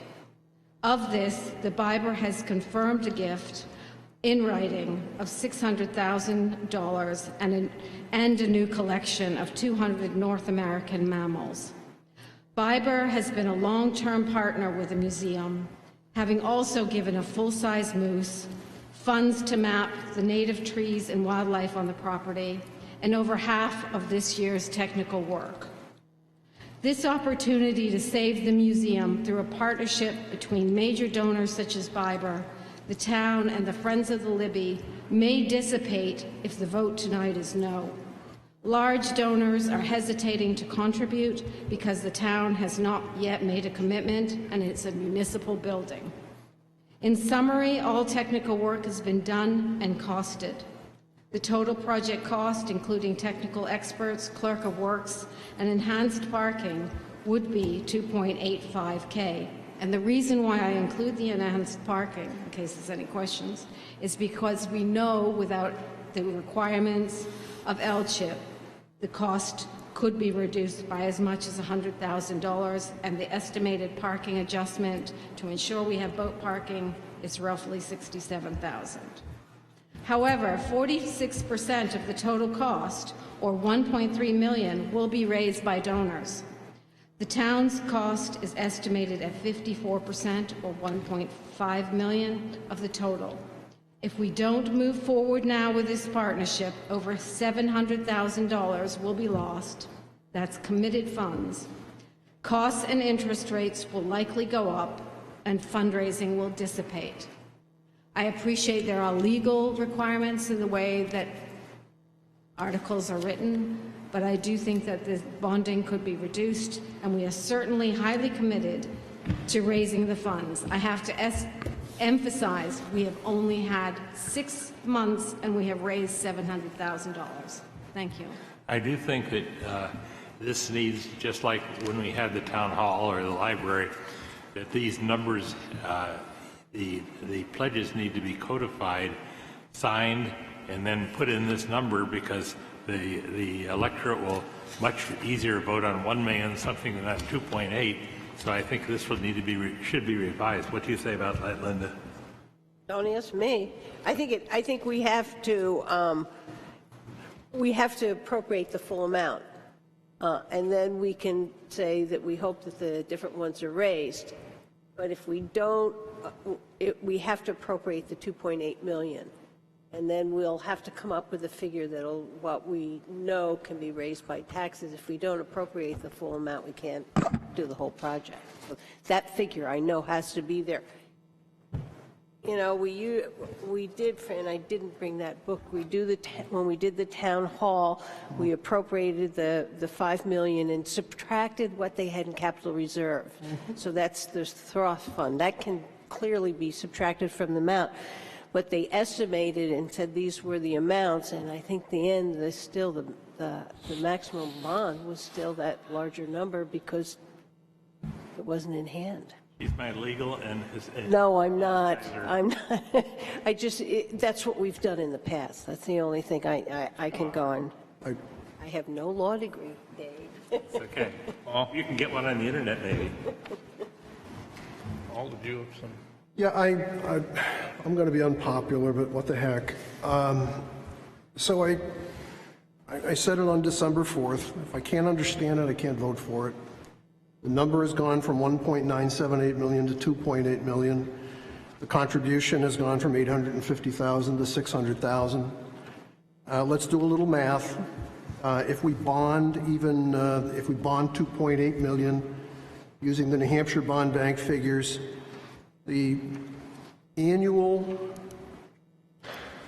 mortgage payment is 10 times the amount of growth on our budget that we experienced this year. 10 times. And what I've asked, and I'm not here to be critical, but I've asked it a number of times, and now Alana has referenced it as well. And I referenced the Biber Foundation, and I read this seriously when I read it back in the summertime. It said, on completion of the study, town will generate shall additionally generate and provide a projection of the increase in annual operating costs and expenses associated with that, and then a plan as to how they're going to be paid for. I asked myself 3 questions. Do we have a complete plan? And respectfully to the people who've worked really hard, and they deserve credit for working hard, I cannot come to the conclusion that we have a complete plan. The second thing is this the right thing for us to do? Clearly the Libby is in need of some repair. There's 2 ways to look at that. One might say we haven't been as good a steward of that museum as we could have been. The other may say that it gets in line with other things we do around this town. I'm not here to debate which one of the 2 I come down on, but it will happen in the future. If there's a desire, as people say, to have a museum town, then I think we need to have fundraising of private money. We need to start using words like endowment. We need to find ways to put this thing together, and that we could be a partner in that. But right now, we're asking the voter to be the sole proprietor in this by a large margin. And I'm not sure that that's the right thing to do. And back to what I said earlier, I think our town is supposed to be in the business, and I hate to use the word business, of providing great roads and sidewalks and fire and safety and all of that. And I worry a lot, because I too read the assessment collection. I've seen what's gone on. I worry that this museum will get in line. And when it comes down to shaving dollars, which we've just gone through, and Linda and I have been through this in stereo with the budget committee as well as with the selectmen, I worry that we're going to get in line. So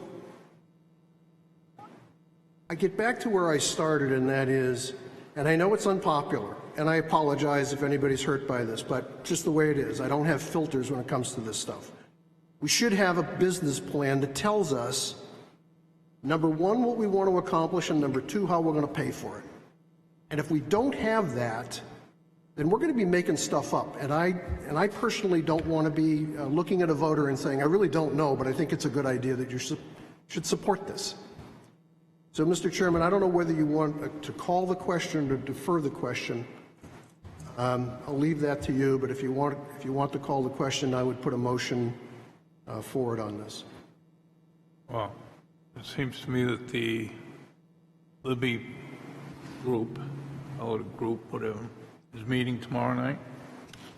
There's a budget committee meeting. The budget committee is going to review them and vote on them tomorrow night. Maybe they could come up with a, similar to what Alana just went through as far as the numbers. That's what it's going to need to sell this. That's what I see too. I mean, again, I asked this. That's why I said this explained it better than what this one does. I asked this last time, are we at a point where we have to put the pencils down on the warrant articles? I think we are. What can happen, and we could word it a little differently. Figures could be changed at the deliberative session, but we're going to have to, by the 14th, we have to notice a public hearing. That is correct. We're moving down that line. We've got to have what we're going to do here. So is tonight the night? Because tomorrow night the budget committee meets. I think tonight's the night. I mean, how can we, I believe when we post the warrant articles, we post the language of it. Yeah, we have to get these things into DRA in the next week. And our posting of the public hearing has it.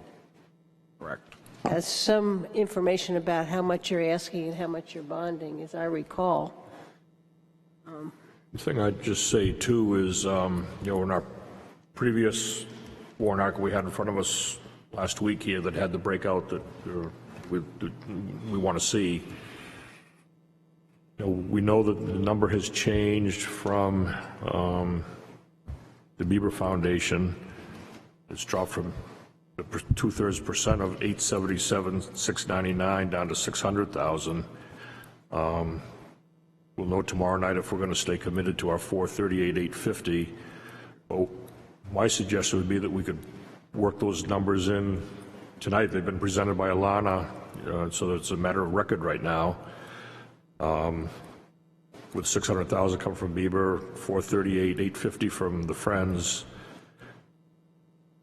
And like you said, these numbers can all be changed at the deliberative session, up to that point anyway and stuff, so. But what we don't have in here, that this is going to be paid over 3 years. Correct. So we're going to have to add to what this warrant article is, our short-term borrowing, and how much we're looking at to borrow short-term for those 3 years. And that's very different than the full amount coming in, so that adds more wordage. And one thing when we met yesterday, talking with Jim there, talking about ways of paying that off. Say if it's if it's $200,000 a year that comes in from the Bieber Foundation, that it would do would end up reducing the amount for that year's bond payment by that amount that the town would have to put in. How you actually worded it yesterday, or... Yeah, I don't know how we would go about that. I mean, and the reason that the warrant article reads the way it is because there's been a significant amount of correspondence which has happened over the past few days, which has made this number a moving target for what is coming in. And while we have an idea, at the end of the day, the town is the one responsible for making sure that we have the money to make the bond payment. That's right. Not these other factions. If they have this money, that's fantastic. But at the end of the day, it's the taxpayers and the appropriation that has to ensure that we can pay the contractors for the work that's being done. I wasn't a selectman during the deliberations on Town Hall. I was sitting out there. And when it felt opaque, that's when I sensed that people were, kind of shaking their heads that they weren't going to go for it. And I think it took a couple of iterations to get... It was more of the price tag on Yeah. it. They just didn't, it was too expensive. $6.4 million the first time around was too high, and you could tell it. People weren't going to pay that much, and that's what I'm kind of worried here, is that it's $2.8 million, and if we don't have anything coming off against it, it's not going to pass. And it feels, and I think there's an effort or desire to do some financial engineering here, but I'm not comfortable with it. I'm the culprit. Alan Harding. I represent the Bieber Foundation. We've done as good an analysis as we can. We believe this. You need to speak up a little bit. You got to pull it up. It's just down too low. Do I have to kiss this thing? Yeah, you do. Hello. There you go. There you go.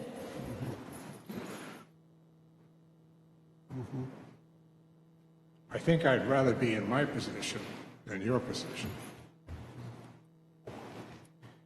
We want to help the town with this museum.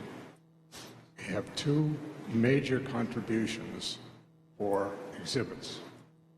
One, my neighbor, the name will be, I'll leave the name out because they'd rather not have it for the public, and Bruce Larber. Both want a facility that is atmospherically friendly to their exhibits. Right now, and I'll let Elena address this, or the architect, you need an HVAC system. The museum does. There's no space to put it in the current building, the 1912 building. It's impossible. The expansion, this is where some confusion may have developed on semantics, I believe. That's the construction. That's the expansion.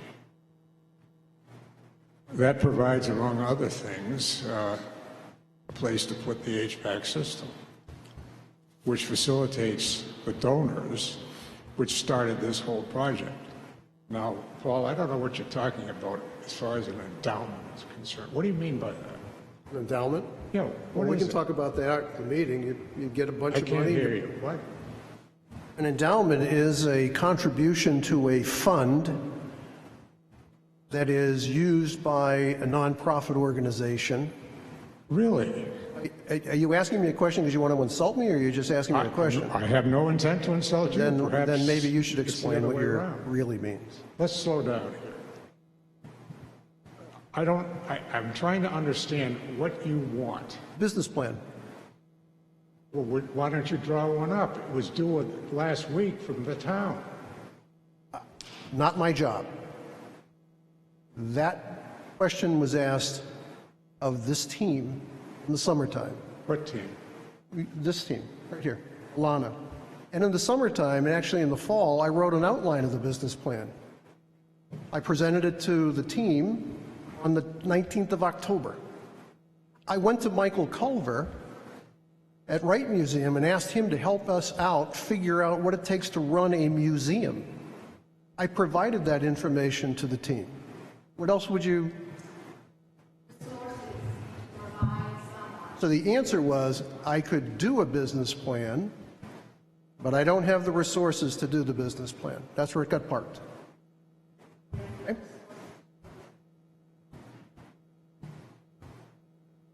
So do we have it or not? Do you have it or not?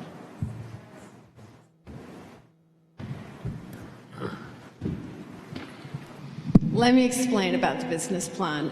It's not that anybody is disagreeing with the need going forward to have a business plan for the Libby. But let me make it very clear that were no resources put on the table by the town to pay for someone to do a business plan. Our approach with the architects was to provide you with a baseline of what it would cost to run the Libby Museum exactly as it is run now. How much additional money would it cost if it was restored?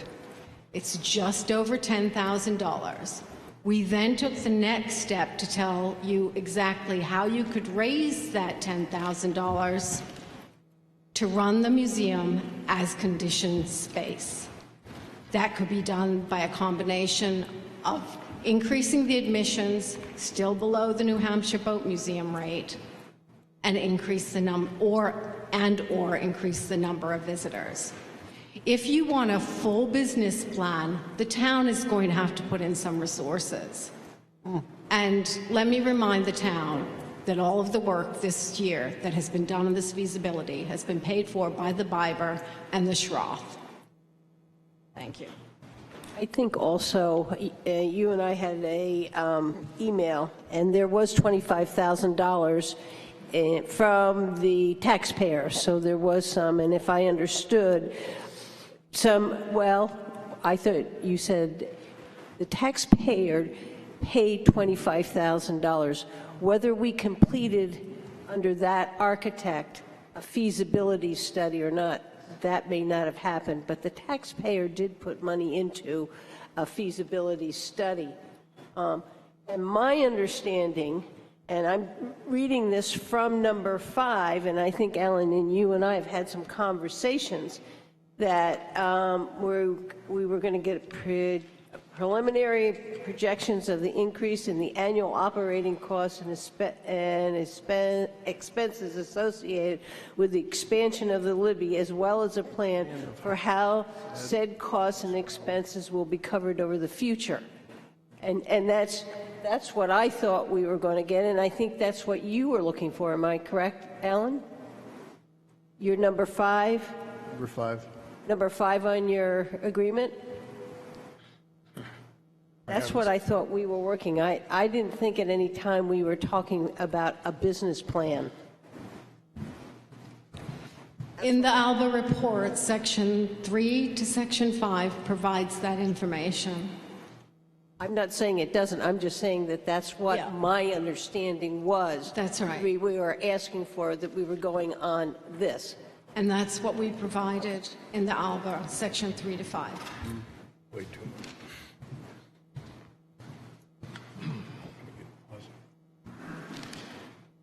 So, we, all of us have gone through several iterations since this started.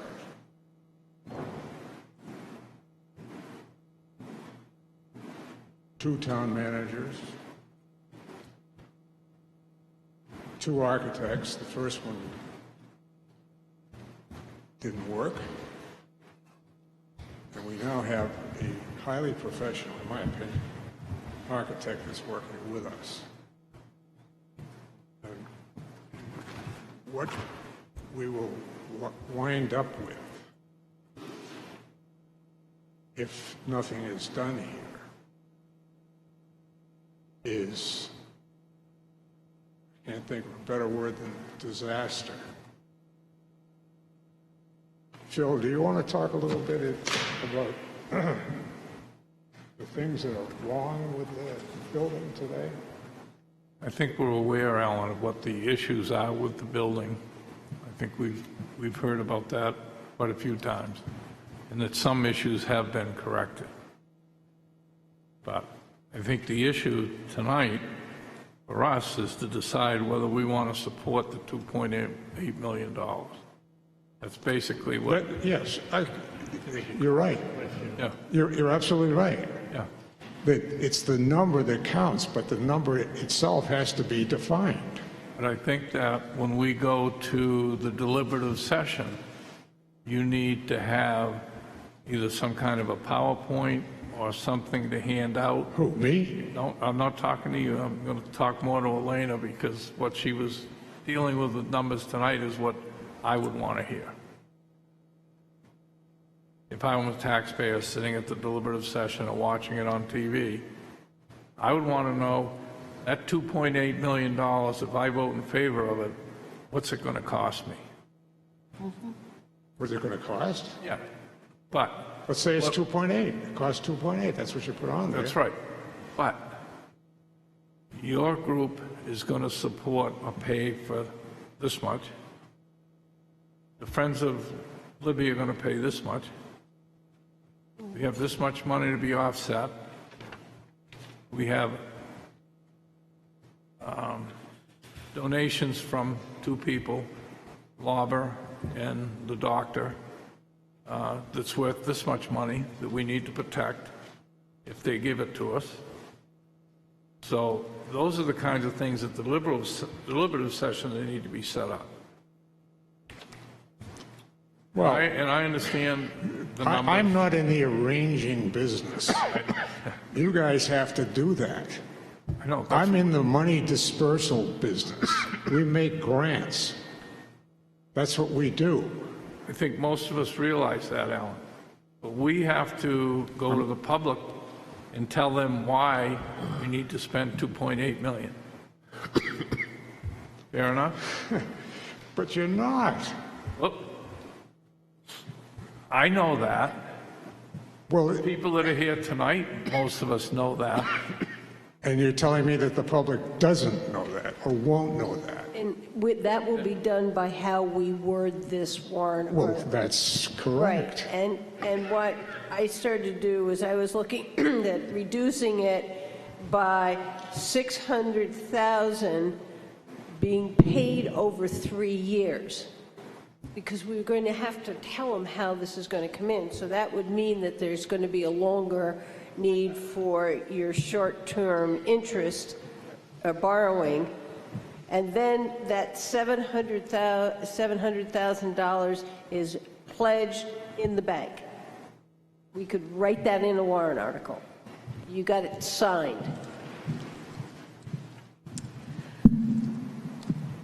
What we have signed or in the bank is $64,567 of the Schroth balance, and including Biber. And no, I don't want Biber. Biber's going to be. I want what you have after. $91,922 with the Friends of the Libby and the Biber money. Those three add up to $756,489, which is 26% of the total cost. Okay, I misunderstood. I thought you had a 700 in plus addition. The 6 in addition. That was No, my that's misunderstanding. part of it. The total is $756,489. So the $91 and some odd cents is in the bank. We have it, so that we should be able to write in. Anybody have problems with writing? No, that as long in? as you can find it in a bank account. Yeah, and or signed pledge. Either one of those can be in there, and then the Berber, and then we'll subtract and see what we have. We could try to write it that way. So the warrant article would say something to the effect of $2.9 million, reduced by $200,000 in year 1, reduced by $200,000 in year 2, or whatever pledges, reduced by $200,000 in year 3. Or I would say, Setting aside all the other money in the bank, that would be the 91, staging of the contribution from the foundation. yes, which means that we're going to have to add onto this, and I don't know what that is the ability to short-term borrow Correct. until it comes in, which has to be in here because that's the only way the town's going to pay for the construction as it comes in if we don't have the money in the bank. And I don't know what that is, but that wording, I'd have to go back to an... For the whole project. The whole project. If we are going to have $2.8 million of money coming in, we'll get the money from that they have in their hand, and we're going to have to come up with all the other income as the bills come in. So we now need to pay $1.3 million. We don't have $1.3 million, so we're going to have to do some short-term borrowing in order to cover the bills until such time as the town goes out to bond, and the town goes out to bond after the project is done. So if you've raised more, we'll go out for less, and that will be the amount that we will bond it. We just bonded the library because we're there. It was bonded, what, December? November. We did, November. We did that in November. So that's why you need the short-term interest. Well,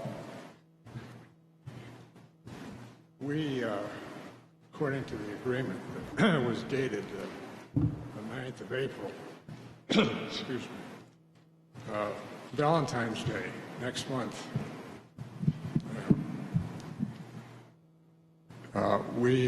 you have a right to step aside. Now, we don't want to do this.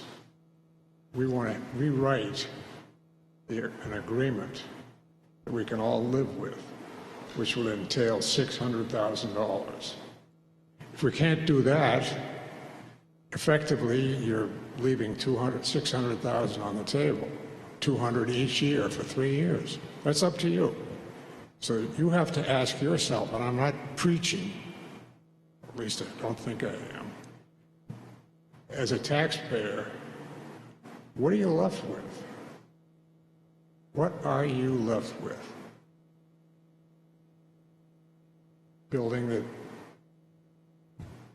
cannot accept the gifts, we know that. A building that's drifting, a building that's got asbestos in the ceiling, all sorts of problems. And there is some discussion, and I don't know if there's a basis for this, that you may have to limit the number of people that enter the building. The weight factor. That's not something I would look forward to, especially if you've got a bus with 40 people. How do you do that? You can't. If you want to keep this museum as a museum, you have to build the extension, which holds the HVAC, which provides the atmosphere for the original building, some of the original gifts, and room for the new gifts. There's a sequence involved here, as I understand it, and I think I have a reasonably good understanding of this. So it's your choice. We can talk about verbiage, we can get a wordsmith in here. That's easy. The thing is to get the concept of what's headed in our direction. That's what you have to figure out. It's up to you. It's not up to me. My function is to provide funds for what we believe is a fabulous investment. If you don't think it's a good investment, don't vote for it. It's as simple as that. I was the fellow that had the article in the magazine about museums being a big factor in New Hampshire. I believe it's true. Now, is there any benefit to Wolfeboro? Absolutely. The Natural History Museum is a very popular type of museum. And I think you'd be losing out if this museum goes away. And it will, by necessity. So, do you have questions for me? Those of you who want to vote no, what would it take for you to say yes? What is it? Let's start right over here with Mr. O'Brien. Business plan. You asked the question, I just gave you the answer. All right, okay. Who's going to do it? What we could do is we could not vote on this tonight. We could agree on what the table of contents of a business plan could be within the next 60 days, and then we could look at it in the summertime and decide whether we want to do it in 2021. You say that again? Which part do you want me to repeat? The whole thing? The last 2 seconds. And we could decide whether we want to do this in 2021. You can do anything you want. What else? Who else is thinking no? What do you need to, from me? I don't have all the answers. I have the money. And we want to spend it in the right direction. Grant. Usually I have a clear feeling. I'm waiting. Who's got a question? I don't. I'm going to make a motion that we vote in favor of the 2.8 million with the knowledge that at the deliberative session that either Brad from the Friends or Elena or somebody's going to explain how it's going to be done. I'll second that motion to get it on the floor for discussion. I cannot go forward with that unless we're able to write a warrant article that we can subtract or let the taxpayer know that there's going to be over 3 years money from the Bibber Foundation, that there's already 91,000 plus from the Friends of the Libby, and the Schroff, and Alan, can you get us a signed pledge for the 600,000? Sure. Okay. So we'd have that. I can't go forward unless we at least have that kind of wording. I'm not going to go forward with a warrant article that just says 2.8 million, because it's just not going to. And I'm not going to go forward with it either. Well, question. Okay.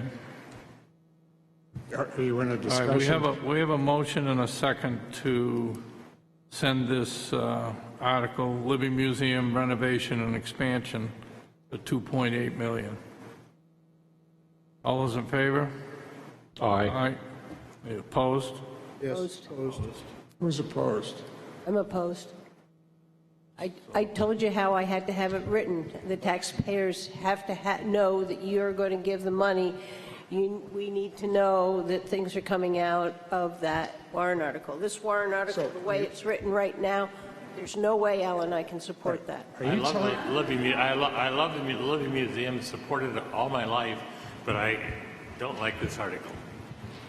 Well, there's going to be time at the deliberative session. No, we can't do it at the deliberative session. We have to have something for the. You didn't even let me finish, Linda. The deliberative session, we discuss these articles, do we not? We bring them up. Somebody's going to ask, what are we spending it for? We better have an answer. Well, Mr. Chairman, if I may just speak to why the warrant article language is the way it is. Mr. Harding had just made a comment that he would like to change the existing contract. Well, if we continue to allow people to change agreements midstream, again, it all falls on the taxpayer. And the taxpayers are going to be the ones who are going to have to absorb this $2.8 million. Now, I understand Mr. Harding and his ability to provide the funds, but it started out at one number, and that number's been a moving target from day one. And it changed as early as this week, again. And as a result of that and the fact that it won't be coming in until over a 3-year period, I have some concerns. Furthermore, I think the Friends are doing a fantastic job, but it's still a lot of money to raise in a short period of time. Therefore, the warrant article was written the way it was written. Did you distribute, by any chance, the email that Alana sent to you that I sent to her? I have not. I have it laid out here in a timeline as to how those emails came through. So the board has not seen that email? Which one, Mr. Harding? It was, do you have the? It was the 7th of January. When was that? Yesterday? Is that the one that discusses? It would have been from Alana, forwarded to you.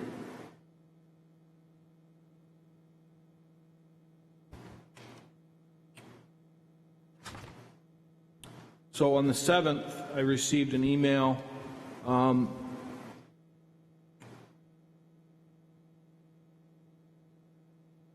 Let me read the timeline. I received an email. Bring that up.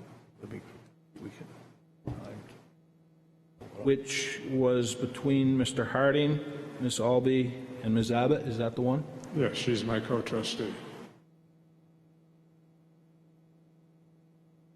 I think this is where the problem lies, that these things are coming in, and we should have already written this warrant article. We've asked the Budget Committee to move their approval of the budget, the warrant articles until Thursday, and I think that's what the town manager is saying.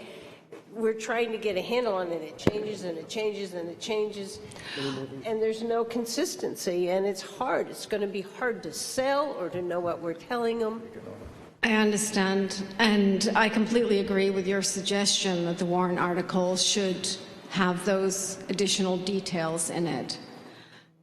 Yesterday, I received an email from Alan explaining the Byber's commitment in writing to the $600,000, and I forwarded that to Jim. That's the revised Byber Foundation grant for the Living Yes. Museum. Correct. I have that right here. And then I asked Jim to have a telephone conversation with Alan. They had that conversation this afternoon so that they were both very clear on the commitment from the Byber Foundation. That's where we are. Yeah, and here we already had, I guess, let me kind of do my frustration. I have a packet. I've read my packets. I read my packets. I've got all sorts of books and things here, and I reviewed. I've gone and I looked at this. You know, I understand the importance of the Libby. I understand the condition of the Libby.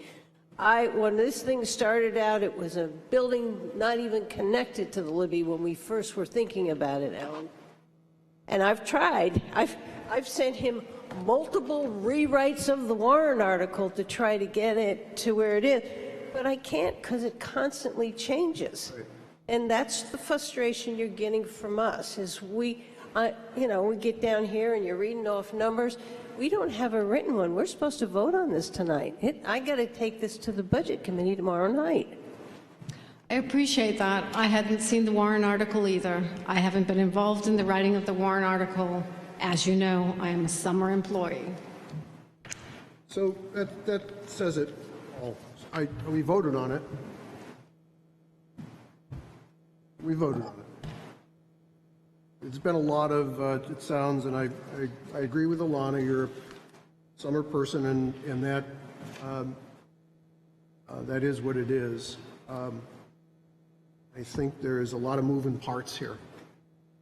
And as I've said before, if I can't understand it, I can't support it, and I don't understand it. And I came tonight with a packet that had this as the warrant article. And I got something handed to me that had something else as a warrant article. So we voted. Doesn't Mr. Puffer write the warrant article? No. The town manager, the board of selectmen work at writing the The town warrant. manager in consultation with Mark Puffer. Our warrant articles go to town council for review. And those that are going to be bonded, or maybe all of them, then go to DRA for their review, so that they're legal. But he has not seen all these additions that we have tried to get the figures right and the wording right. At some point, I think he saw one of them. He's seen all but the latest one. Okay. And the latest one is essentially right from the DRA's website. Okay, so this is going to go to the Budget Committee tomorrow night. So, Let me just, if I could, read you the last paragraph of this email. What the Beaver Foundation is willing to consider is a new agreement among Beaver, the town, and the donors of the major 200 exhibit collection, pursuant to which Beaver would make a grant to the town of a total amount of $600,000, payable in equal installments over a 3-year period, to be used for construction of the expansion contingent upon the donors' continued willingness to contribute their collection and upon the town's assumption of responsibility for payment of the balance of the costs of the expansion, less any funds generated by the Friends of the Living Museum for this project, and upon the town's approval of a warrant article by 60% plurality, assuming bonding is required. That's what we're willing to do. Now, I'm not going to say, please, I beg you, take this money, but that's our position. We have no choice but to execute the Valentine's Day withdrawal. We will do that, and wish you well. If you want to revisit this in the next few days, we're willing to listen to that as well. But it's too bad. You have any questions for me? thank you, Alan. Thank you, Alan. Okay. Going on next to, yes, I hate to ask, but the motion was made and then failed, but I did not hear a clear motion after that. So what I heard was a 2 to 3 vote. I thought we made a motion to Support. support. Wasn't that a 2 to 3 vote, so that Yes, motion failed? it was. All right, Okay, so so- then I'll make a motion I just for wanted to us not clarify. to not recommend the Libby Warren article. By a vote of, No, we got to revote. That's what he's saying. We didn't vote specifically on the Warren article. I'm not sure I understand what you're doing, what we're doing here. Help me out. A motion was made to recommend the warrant article, and that motion failed Correct. 2 to 3. Therefore, there's been no motion by the board in either direction to either support or not support. So I just, The 2 to 3 vote meant that the board, 2 to 3, is not supporting this warrant article. And that's what we were going to put on the Warren article Right. itself. As okay, it so goes you're choosing forward. to move the warrant article forward with a not recommend vote? Correct. Yeah, Okay, Not recommended 2 to 3. yep. okay, okay. Thanks, Matt. which means it probably won't pass in the election. Okay. Unless we can rewrite it, it's not going to go. Municipal reval. Had conversations today with the vendor. They have agreed to do the work. They were ironing out the particulars of the contract. However, we do have a price. And the article reads, to see if the town will vote to raise and appropriate the sum of $200,000, meet our constitutional and statutory requirement that assessments are at full and true value at least as often as every 5th year. The assessors and selectmen shall appraise all real estate within the municipality so that the assessments are full in value at least as often as every 5th year. These funds will be paid from the town's will pay for the town's reevaluation in 2020 and will come from the town's unassigned fund balance. Question, Jim? So there'll be no tax impact on this. I have a question. So this is, the first pass was 180. That was the first. That was by our current assessor, that's correct. And this is, this 200 now is the best estimate of the vendor that you're speaking? Yeah, he feels pretty comfortable that that number is solid. Can we add to this warrant article the RSA that requires us to reeval? Because we're basing it, that's why it's so important. And it's a, I thought we had one that had the RSA in it, and this one, the other one doesn't. Hang on. That way they won't think the selectmen dreamed it up. That's right. Didn't dream it up. Wasn't in the last iteration.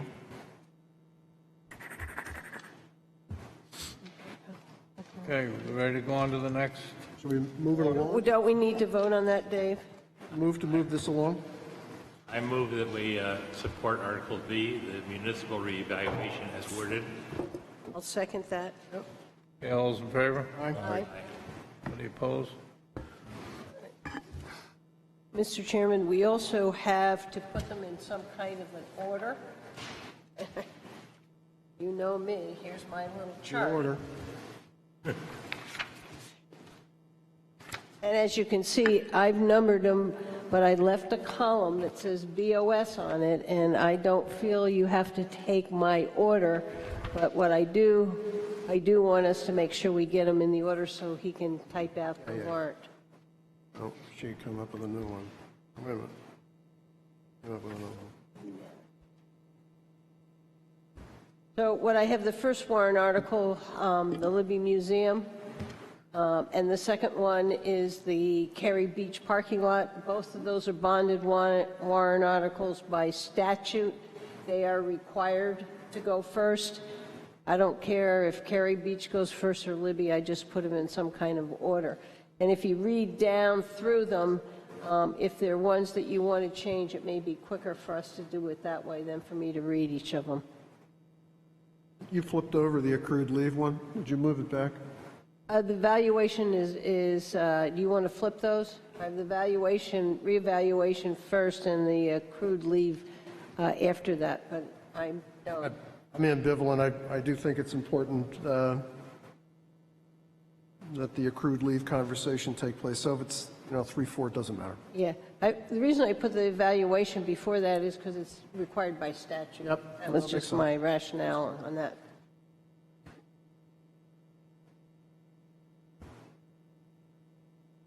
I don't have any issues with them. Doesn't matter to me. Operating budget.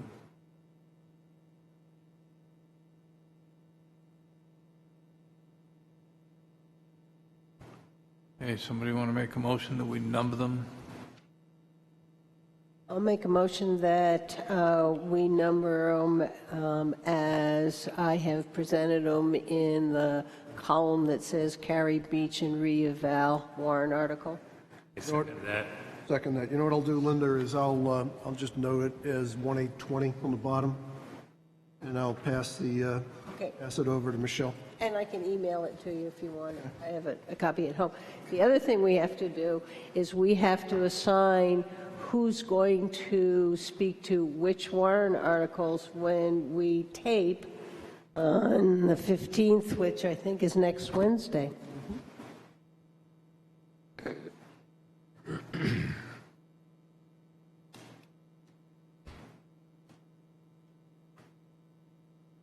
But take a look and decide which ones you want to do.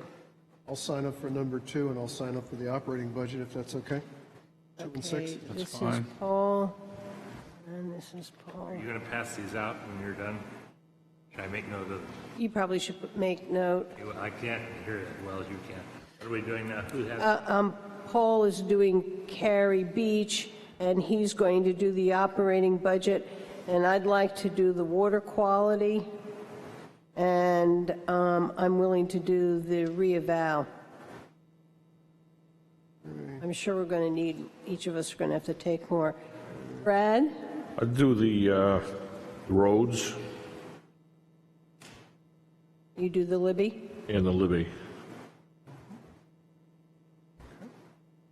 Dave Sanical? I'll do the recreational docks, public safety building.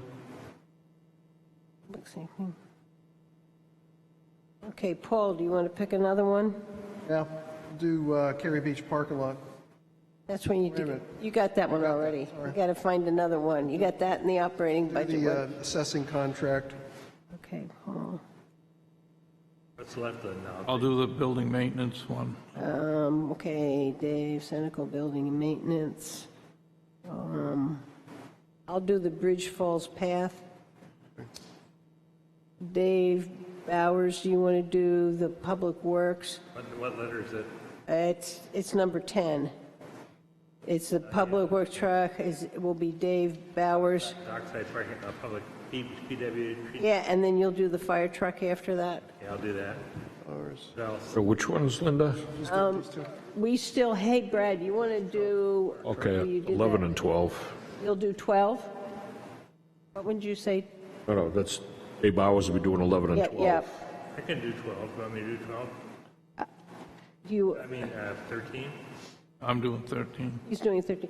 He's doing 13. Who wants to do the police special detail I can do that. Everybody, and dispatch council? Do you want to do both of those, Dave Senical? I'll do Abenaki Trail, Abenaki Capital Reserve. Do electric bucket truck. Okay, Paul O'Brien. That's easy, gee. 21, 22. Okay, wait a second, I'm not there. I will do the backhoe. do the Bridge Falls Path. I have that one. I'm too slow in writing here. Okay, I'll do 3 roads. Brad has. Brad has that. Okay, let me call over the one. Accrued leave time? Nobody wants to do it, I can do that. All righty. What? What number? That was number 4. Who wants to do the union contracts? I can do that. Dave Senical. I think that's done. Now, my other question is, when these warrant articles came out, the revised one did not list our vote, which we took. Right. And I think our vote should be part of it. It was 4 to 4, and 1 abstained. I abstained. Roger had done work on it. Which one did you abstain on? That's the white face conservation. I didn't vote on that. You didn't vote either? No. Okay, so then it must be 3 to 2. Because I think we had one vote in the affirmative. I think it was 3-2 when I checked. I didn't vote on it. There'd be 2 abstentions and 3 3-4, I think. for it, yeah. And that should be part of the warrant article, or the board can decide to put nothing on that one. We don't have to vote on those. We don't have to vote on that. Correct. Does somebody want to, I'll make a motion that we remove any votes on. Second that. Aye. Aye. All in Aye. favor? Aye. Okay. All right, so that will come off. Who would like to speak to that? What number is it? 21. You want to do that, Dave Bowers? 21 is Albee? No, it's the Conservation Commission Whiteface Mountain. Oh, the different numbers. I'll speak to that, okay. What else am I speaking to or agreeing with? I'll get you that. We've got Warm and More. That's no money, so we wouldn't have to speak to that. And then the petition warrant articles, I'm assuming the people will speak to themselves, right? Yep. Okay. I think that does that. What am I? I'll send this to you. Why don't you mark it up, Linda, and send it to us? Okay, I will. As I'll to mark it up. who's doing which. Yep, I will do that. I couldn't keep up either. Okay, next is the warrant article, railroad freight shed. I believe Mr. Sims is here to speak on behalf of this. This is a correspondence which came to me at 1 o'clock this afternoon.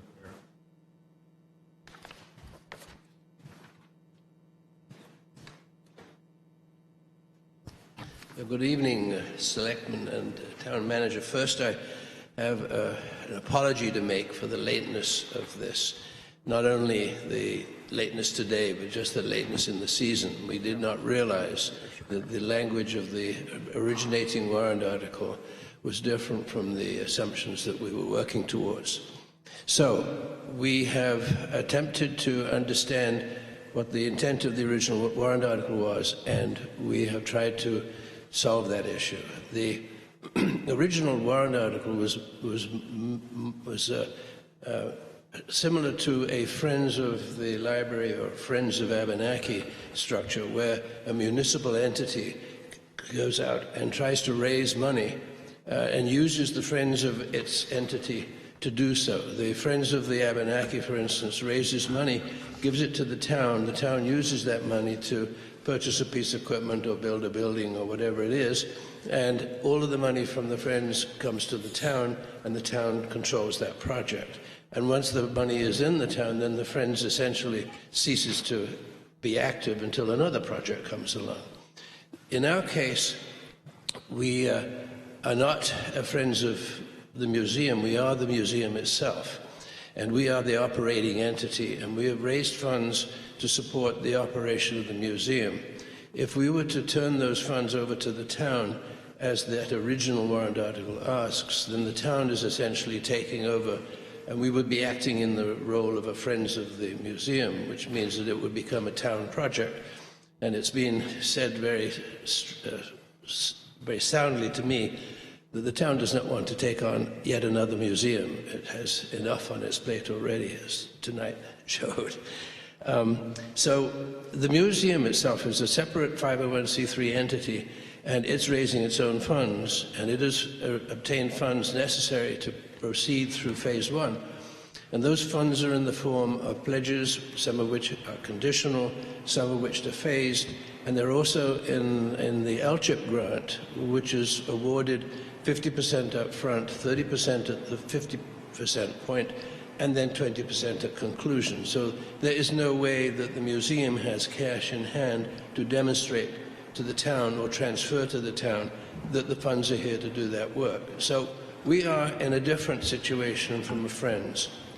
We are our own fundraising entity, and the town is providing some funds to help us get going. We are in a town-owned facility, and we will be leasing it as an independent tenant to a landlord relationship. The one solution to this dilemma was to have the town issue the capital reserve to the museum in a phased sequence to match the funds that come from LCHIP. But that's creating a situation that makes the funds transfer a little harder to follow, and it was indicated that the town does not like transferring capital reserve funds to an independent entity for that entity to spend as it sees fit. So the solution we've come up with, and that's the text of the proposed warrant article, is for the museum to manage the program, and as we approve invoices against the work, we will periodically send one to the town, and the town will pay it directly to the contractor. We will also be paying the contractors directly out of our funds. So by the time the work is finished, which is $380,000, the town will have paid $95,000 worth of vendor invoices, and we will have paid the $285,000, which is the balance. And so we think that this is a way to get the program running, for the town to retain control of the capital reserve funds, for us to control the program. Any overruns will be at the cost of the museum. The museum manages the program, and essentially the town is just paying some of the vendors from the capital reserve. And I think that's the easiest way to enable the program to get going. We're ready to go. We had a meeting this morning to confirm that the numbers are still valid. We are essentially ready to put spade in ground once the weather permits and once we have passed the various approvals that we need from the town. The technical review committee is one. We need the permit to begin. LCHIP has to sign on that we have prepared all the documentation for them. So it's a matter of administrative process before we get the spade in the ground. But I think that this will help us get going. Question? And again, I apologize to you for the lateness of this. Oh. Thanks, John. Appreciate all the work you're doing here. Last time we spoke, you shared with us what you had cash in bank, and we don't need to go back over that unless you want to. And you say additional funds and pledges are repurposing the building, currently estimated to be 80. How much of that 80 is written on a piece of paper that says I'm pledging 80, I'm pledging that amount of money? I'm sorry, how much of which is? You say in the proposed warrant, yeah, additional funds and pledges for repurposing the building. Oh, for the 80. In bracket, currently estimated to be 80,000. Right. My question is, how much of that is hard, written down pledges? About $40,000. And that 40, are those conditional? Because you use the word conditional. Is there any condition on those pledges? LCHIP funds will come in. We have 380 for the whole program, for phase one. Right. We have 420 total. That is not segregated into, this goes all into phase one, this goes into phase two. So the total 420 has phasing to it, and the phasing is dependent upon our accomplishing the work. I'm sorry to interrupt. I apologize. Yeah.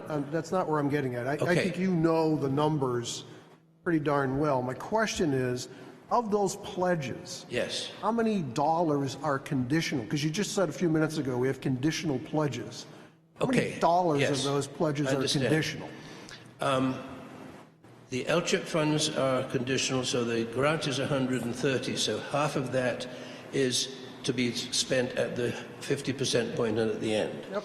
The other two pledges that are phased, there is about $60,000 that is phased, that is coming in as a second tranche once we get to this point. Some of them are phased by calendar, and they will come in anyway, but there are two of them that 35,000 is dependent upon progress, and they will review our progress, and that will come in. I think that they will be paid because they're expecting progress on the schedule that we described to them, and that is satisfactory to them. They want to be able to hold back if the project has gone off the rails, basically. So if I understand this warrant article, they have to raise their money, and you're going to have a certain amount of money in the bank to get the LCHIP money? Yes, they need to be matched. They need the match. Yep. So we pay some bills, we pay for X amount. It's up to the museum to keep on raising your money. Yes. In order to keep on getting the LCHIP grant. And so we will be on the hook to the same degree as LCHIP will be on the hook as that 95 goes out, because we're going to do it in the same kind of... We have more than enough to complete, so the risk is only if there is a serious overrun in phase one, which I'm told is going to be very straightforward, so it should be low risk. What I did is I met with John. He called me up, and I told him that I could not support the initial warrant article that he had written, and the reason I couldn't was the warrant articles that were passed in 2017 was specifically about having a public museum and renting it. And so that was not what he was asking. And so this warrant article will be a change of a capital reserve account and it will take a 2/3 vote, not a Correct. simple majority. It's a change of purpose. So we're changing the purpose. If the voters approve this, we'll change the purpose of that capital reserve account. And that the other thing that I liked about this was that the town money is only going to go for the building. All the rest of it, the museum, the outlay, the running is theirs. They're a nonprofit. We have nothing to do with that. If for any reason they go belly up, we'll have a renovated building that we can decide to sell, to rent, or do whatever else. So I could get behind this. I could not get behind the other one at all. So I don't know if you guys can. And I told John this is what I could get behind. I had no idea where the rest of you would be with that. Has Mark seen this? This went to Mr. Puffer when I received it this afternoon. Called Mr. Puffer was with our other clients today, so he has not seen it. So, just so I'm clear, so the set aside of the 95 was for a match. Was that what it was originally intended to be in 2017? No, it was 95 to produce a public museum, period. Nothing more. Didn't say. Now it's being. Now it is being used as a match. Match being used for the rehabilitation of the building, not of anything to do with. 130 is conditional on a match. Yes. And you got 95 sitting in our bank account, and you have the balance in cash? We have cash of 103. Cash? Yes. It's up from 6,000 that you told me a few months ago. Yes, it is. It's gone up a lot. 6,000 you told me a couple of months ago. That's why I didn't ask you. That's a lot of money. We have 103 in the bank account. So you have adequate cash reserves to get the L-chip money? Yes. Provided the 95 is released? Yes. Okay. And and on the bottom of the warrant article, which really, the reason it confused me a little bit, and thank you for doing it, by the way. You said, hey, $40,000 over 25 years for your roof, external painting, mowing. Oh, I'm sorry. Pretty good. That but I was kind of thinking that you were included. moving this thing from a kind of using this as a checking account. And I'm not sure that's what the spirit of the article was all about. I apologize for including that second page. You should throw it away. It was my talking notes in case you asked me what the operating costs were going to be. And I was ready to answer. There you go. It's gone. And most of the operating costs for the tenant there are the sinking fund to replace the roof and repaint the building. That makes sense. So please throw that page away. So for a $380,000 investment prospectively, you're setting aside prospectively $5,100 a year as a sinking fund? Yes. Yeah, makes sense. Yep. Okay. I don't have any problems with the warrant article, except that our attorney hasn't looked at it. Mm-hmm. So I would say if somebody wants to make a motion to go along with the way this is written, subject to Mark getting back to us. So moved. I just want to. I'll second it, and it will be, if it goes in, our warrant article 23. I have a question on this. Down at the bottom, I always put, the anticipated impact. I'm assuming this is going to be zero because this 95,000 has already been approved in 2017. So I think that needs to be stated in there. So that It says this warrant does not require any new funds. okay, yeah. Up above it says it was established warrant article 22 in the 2017. I saw that. I just wanted to know if we should put that comment in there that the anticipated tax fund Yeah. zero. Like all the other 2020. ones? Yes. Yes, and we definitely will. And we'll also have to put in there that a 2/3 majority is required. Yes. To just a simple majority. And I, so you said you have over 100 in the bank. Yes. Okay. And none of that shows up in this conversation here. No. Okay, and I think it's important that Mark Uffer knows that that is in there, because basically what you're saying is, we want you want the town to release the 95 because you've come up with 100, and that's more than enough to match the LCHIP. The LCHIP. Right. That's principally all you're asking for. That's right. All this other language is good, you know, for museum layouts and ADA bathrooms and all, but basically you're asking for repurposing for the match, but you've raised For the enough capital funds. reserve. There is a tightening of the definition of what it will be used for. That's the other part. So to be conservative, I think it is a repurposing and will need a 2/3. And I think the other thing in here that I thought was good is it's saying that everything else is at their cost. They're not going to come back and then say, oh, well, we need to the electric bills, are you? It's on our shoulders. Good. That's good. All right, we have a motion. I think it's out there. All those in favor? Aye. Anybody opposed? Thank you very much. So just a point of information, this is going to go to the Budget Committee tomorrow. Probably in a different form than we voted. It'll just have the stuff at the, down at the bottom, Okay? which all warrant articles have to have. Oh, we're going to remove his sinking fund. Thank you. All right, thank you. Mr. Chairman, just a point of clarification. What if I get alternate feedback from Attorney Puffer? How would you like to handle that? I suppose you could email us or call us as soon as you can. It's fair. I would prefer tomorrow a phone call, because I will be working. Freedom. And this does require 60% of the voters, right? That's correct, right. 2/3. 2/3. Okay, thank you. Okay. Discussion on the petition warrant articles. Petitions.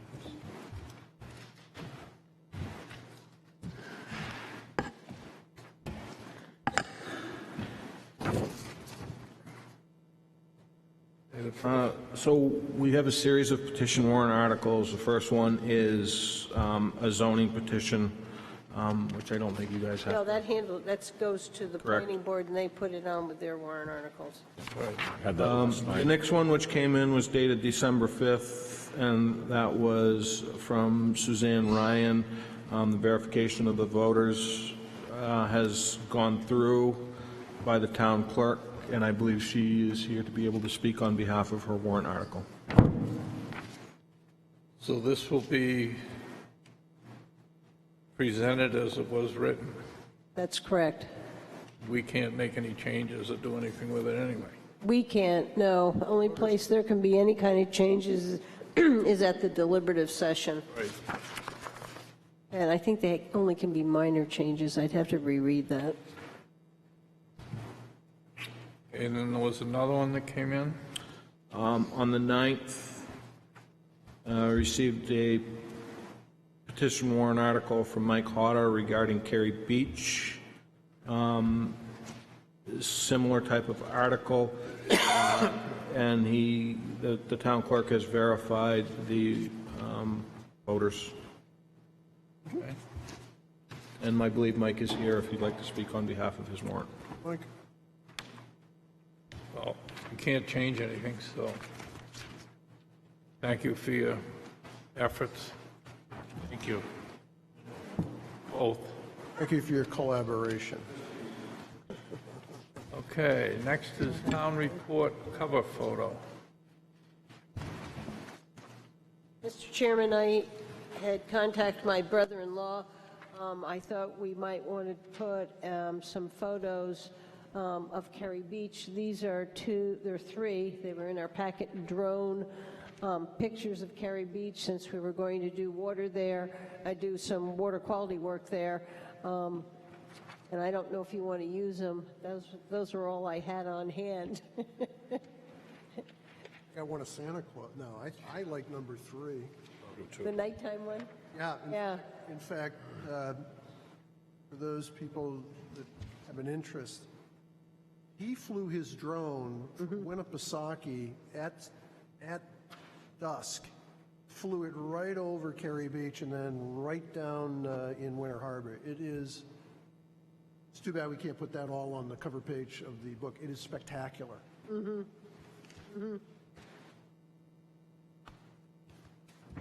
I just thought it's one of our major projects we usually like to put, but I don't have anything for the back cover. That's the only thing I came up with. The only thing Amy had... Berber is a picture of Wolfeboro Bay that was used on the 250th anniversary booklet they did a number of years ago, if you want that.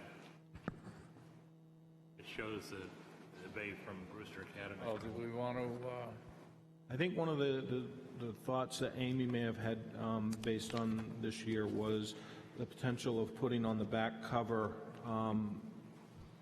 a phone index of town numbers. A lot of people don't have phone books anymore.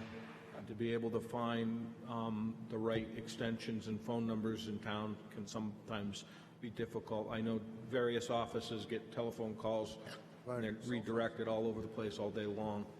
So that suggestion was made. I like that idea. Yeah, I like that too. I mean, right now, there's somewhere in the middle of the book, if I remember right, you have to kind of hunt for that phone list there of the different offices and stuff. So I think having on inside of the back cover, something like that it's a lot easier for everybody to find and to look at, find it quickly if they need it. Why don't we agree to that, unless somebody doesn't want to do it? most towns you find that in their town report. It'll mean more people will pick up the town report. Agreed. And back to the cover, we have a lot of, when I look around on social media, there's a lot of beautiful photographs of our downtown area. And every so often we get a,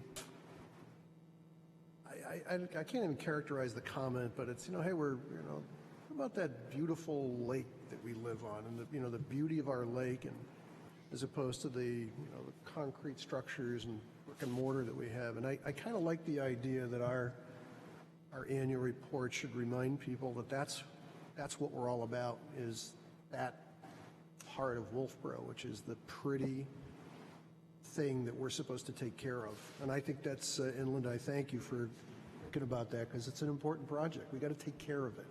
I have a large archive of photos like this. If you want me to circularize them to the board and to the town manager, you can pick one out. I probably have Wolfeboro Bay from aerial views and downtown, and you name it. Want me to do that? You can send us some, yeah. I'll circularize some pictures, and then you can have a mail vote or something. Time, right? We can't have a mail vote. Don't ever say. How much time do we have, Jim? How much time do we have to pencil down on this? We got a while. We got a couple weeks. Okay. The other thing we're going to need to do is we're going to need to decide who we're going to dedicate the book to. Like what? Yes. Yeah. That's good. Yeah. 50 years. I have 50 years. I said, think of 50 years and you can figure out what we said. 50. Hey, Leslie, you have a bunch of pictures of that, don't you? You have a bunch of pictures of Pat, don't you? Waterman? If you don't, I do. Not secret anymore, is it? Yeah, we just made it an unsecret. What's up with that? We're going to never be. Any other business? Yes, I do. Other business. I know. Here I go again. But this was last night, Wolfeboro. I've got to tell everybody about last night, Wolfeboro, because it was a big success. We had General Wolf there. That was Todd Neff, Troy's son. We had him at the Country Bookseller, where in the scavenger hunt, people came and asked him 2 questions. He came back here to the town hall. He was over at the Congregational Church for the Freeze Brothers Big Band concert and the sing-along. Came back to the performances here at the town hall, and then went up to the lasagna dinner. We had from 10 to 274 attendees here. We had tables all around. We had Balloon Man was able to handle and make balloons for 100 kids. We had the Yum Yum Shop, brought cookies for them to decorate. Our fire department came and gave out hats. Our Girl Scouts had a table showing the community center. The youth center did the food, and Expression Dance did some face painting, and also did a performance. The fireworks had to be canceled because there was too low of a cloud cover, and they couldn't get through so people could see it, and that was disappointing. But I want to really thank the Chamber for coming up with the funds and the willingness to support the fireworks.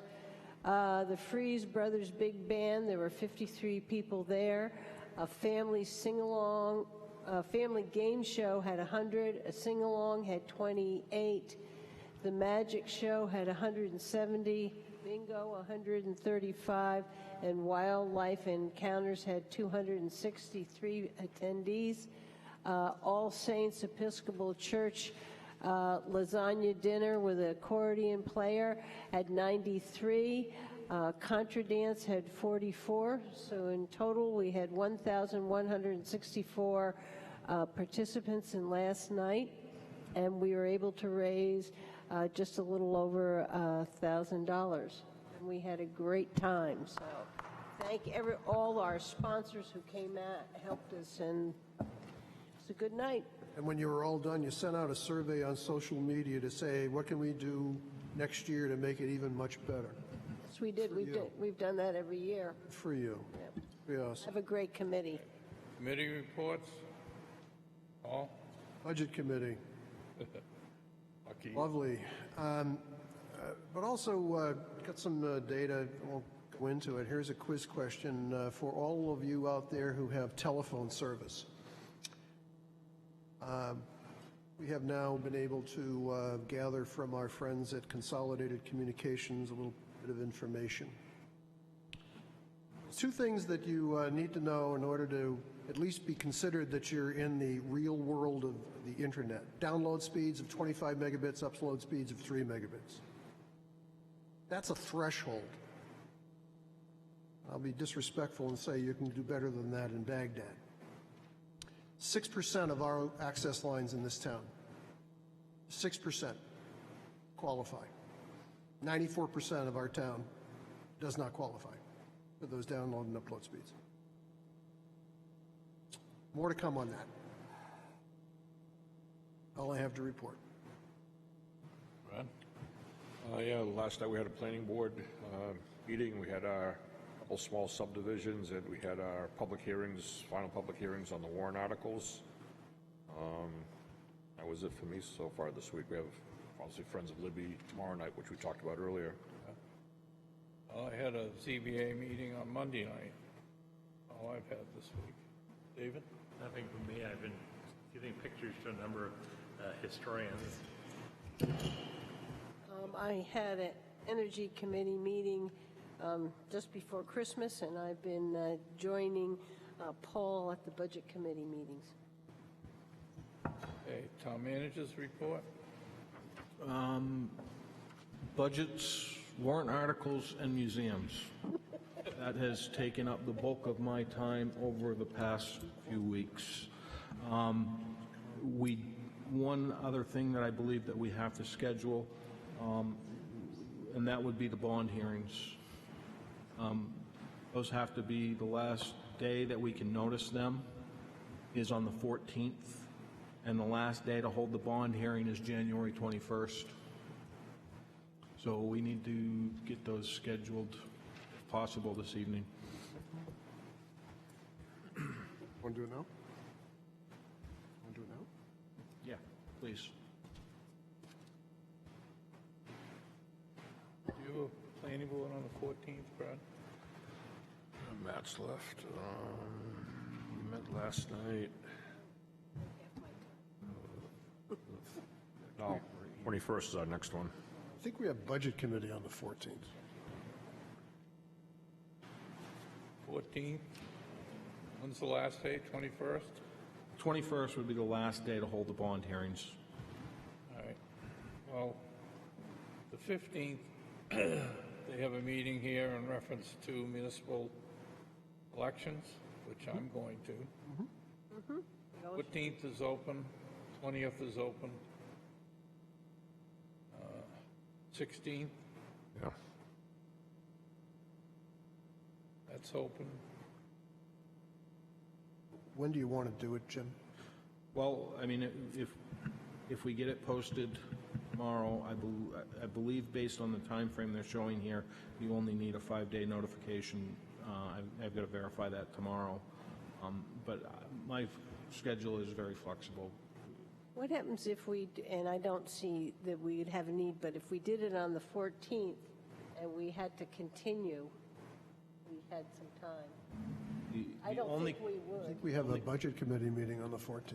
If We do? tomorrow's budget, if they don't complete tomorrow, that would be the carryover night would be the 14th. Oh, that's why I don't have it. Why don't we say the 16th? Sounds good. 16th? Okay, What time? 6 o'clock, 6:30? 6:30 would be better for me. Yeah. Oh, you guys. 6:30 means I can go to my water aerobics class. 7:30 would have been better, but Okay, 16th at 6:30. Bond meeting. That's a budget. Hey, we'll get that posted tomorrow. No. 16th 16th. and 6. Thursday night.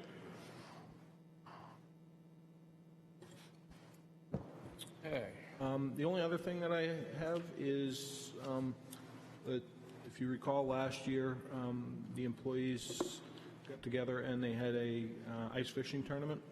They've scheduled that again, and it'll be on February 29th on Merrill Lake. And that's all I have. questions from the press?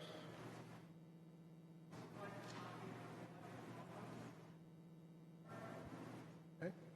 Oh, you didn't get one? Got it today. Came in today. I can email it to you tomorrow morning. Okay. We got a meeting. Give you one. Okay, public input? At last. Oh, no. It's Mike. I would just like to thank you all for the hard work you did, especially on the Libby Museum issue. Do you have a name? I beg your pardon. Michael Hutter from the town of Wolfeboro, citizen and taxpayer. Thank you for that. I'd also like you to reconsider your public input requirements here. Currently, you allow 3 minutes per, 15 minutes max at the end of the session. We all know why. Think to yourselves back prior to the need to restructure your public input requirements. Used to be public input in the beginning, public input at the end, no particular requirements of how long the individuals were allowed to speak. It gave us a chance to address your agenda before you started talking about it and making final decisions about it, rather than just being at the end to complain or to congratulate. So I'd like you, if you would, to reconsider your public input. The original reason for changing it is no longer present necessarily. Okay? Go back to the old way. Old ways are usually better anyway.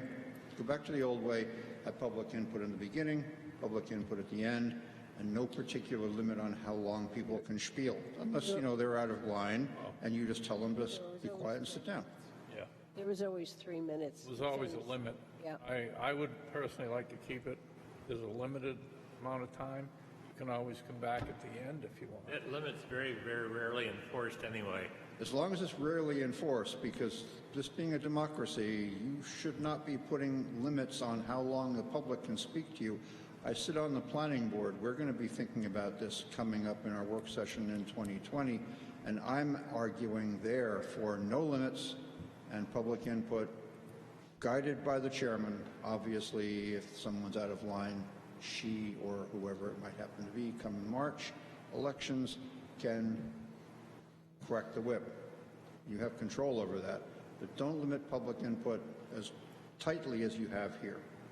Thank you. Thanks, Michael. I think last week we had somebody with public input, and it was for 3 minutes, and I think they talked for 15. Nobody got in. I remember that, and that was the way it should be. Thank you. Great segue, Mike Hodder, because if that had applied, these comments would have been more meaningful tonight if I'd been able to say them at the beginning of the meeting. The Heritage Commission met tonight. We did not have the warrant article wording for the Libby in hand, but this is what came out of our meeting. The Heritage Commission unanimously favors preservation of the Libby Museum building. We're not talking about the expansion. We're talking about the building that is in disrepair and has incredible deferred maintenance. It is one of 4 Wolfeboro sites listed in the National Register of Historic Places. The Wolfeboro Heritage Commission urges the Board of Selectmen to recommend this warrant article to the voters. So as I listened to the whatever about the warrant wording, who wrote it? I didn't hear anybody take responsibility for that wording. I wrote it. Because if there was questions about it, I mean, it just seems like the town hall wording that we did way back, the Friends contribution, it was all spelled out, it was quite brief. There were lots of reference points. So it's really sad that it died on the wording.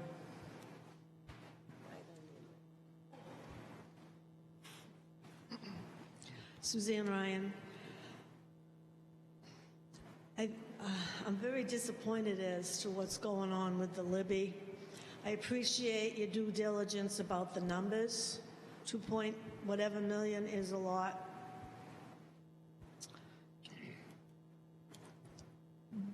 But maybe we should look at it a different way. Let's just say the town is on the hook for the 2 million. We budgeted it. I think some of the problem was certain ones didn't know it's gross budgeting, that's the number you have to put in. I think there was confusion. But Paul, you hit on something. You said the town would be the sole principal of this project. That's right, we are. Linda, you went through the steps as to how we came to be the Board of Selectmen, came to be the trustees in effect.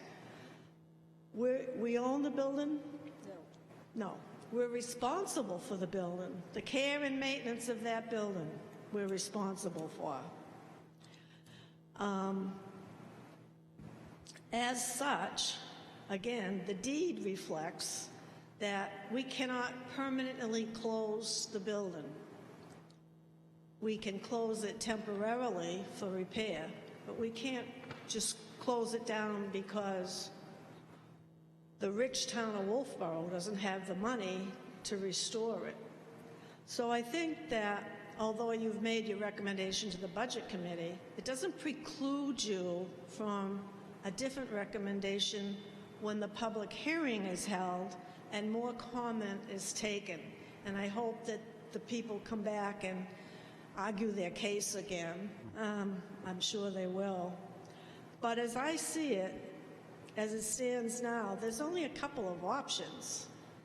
We either close it temporarily if we don't get the 2 point whatever million. 9. 3, then we should say 3 million. Or we start a capital reserve with the intention of going forward. I've heard that the building is perhaps unsafe.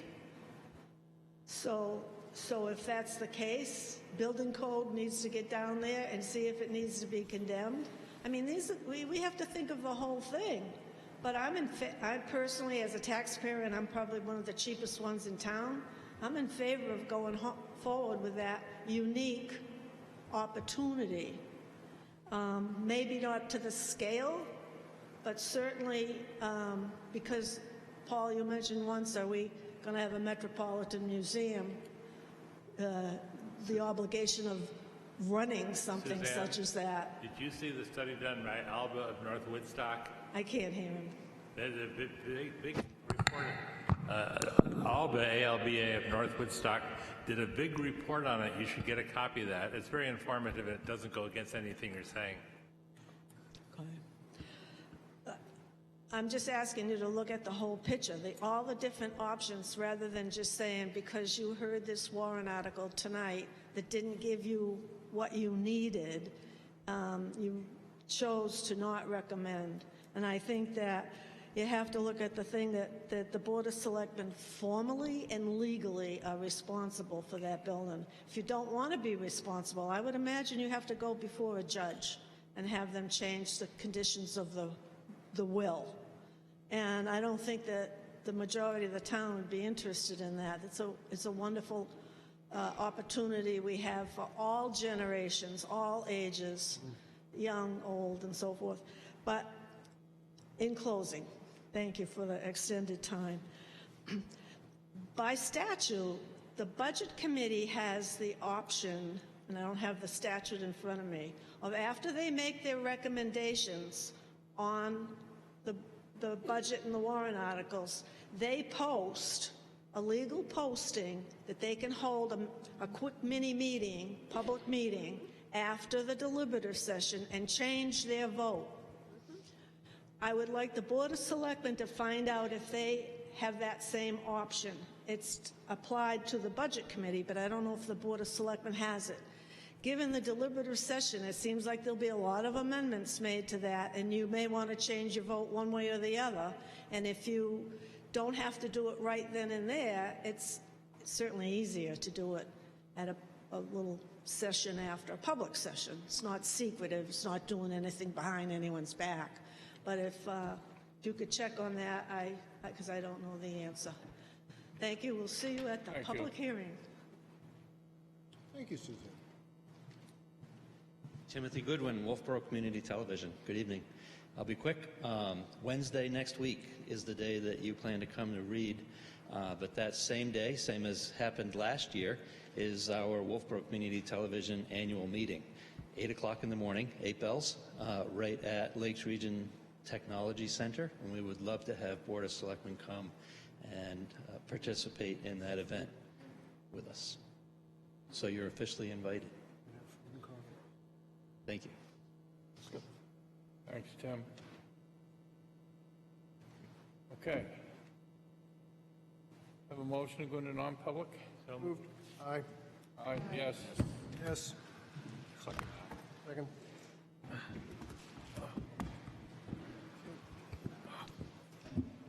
Signature file. Huh?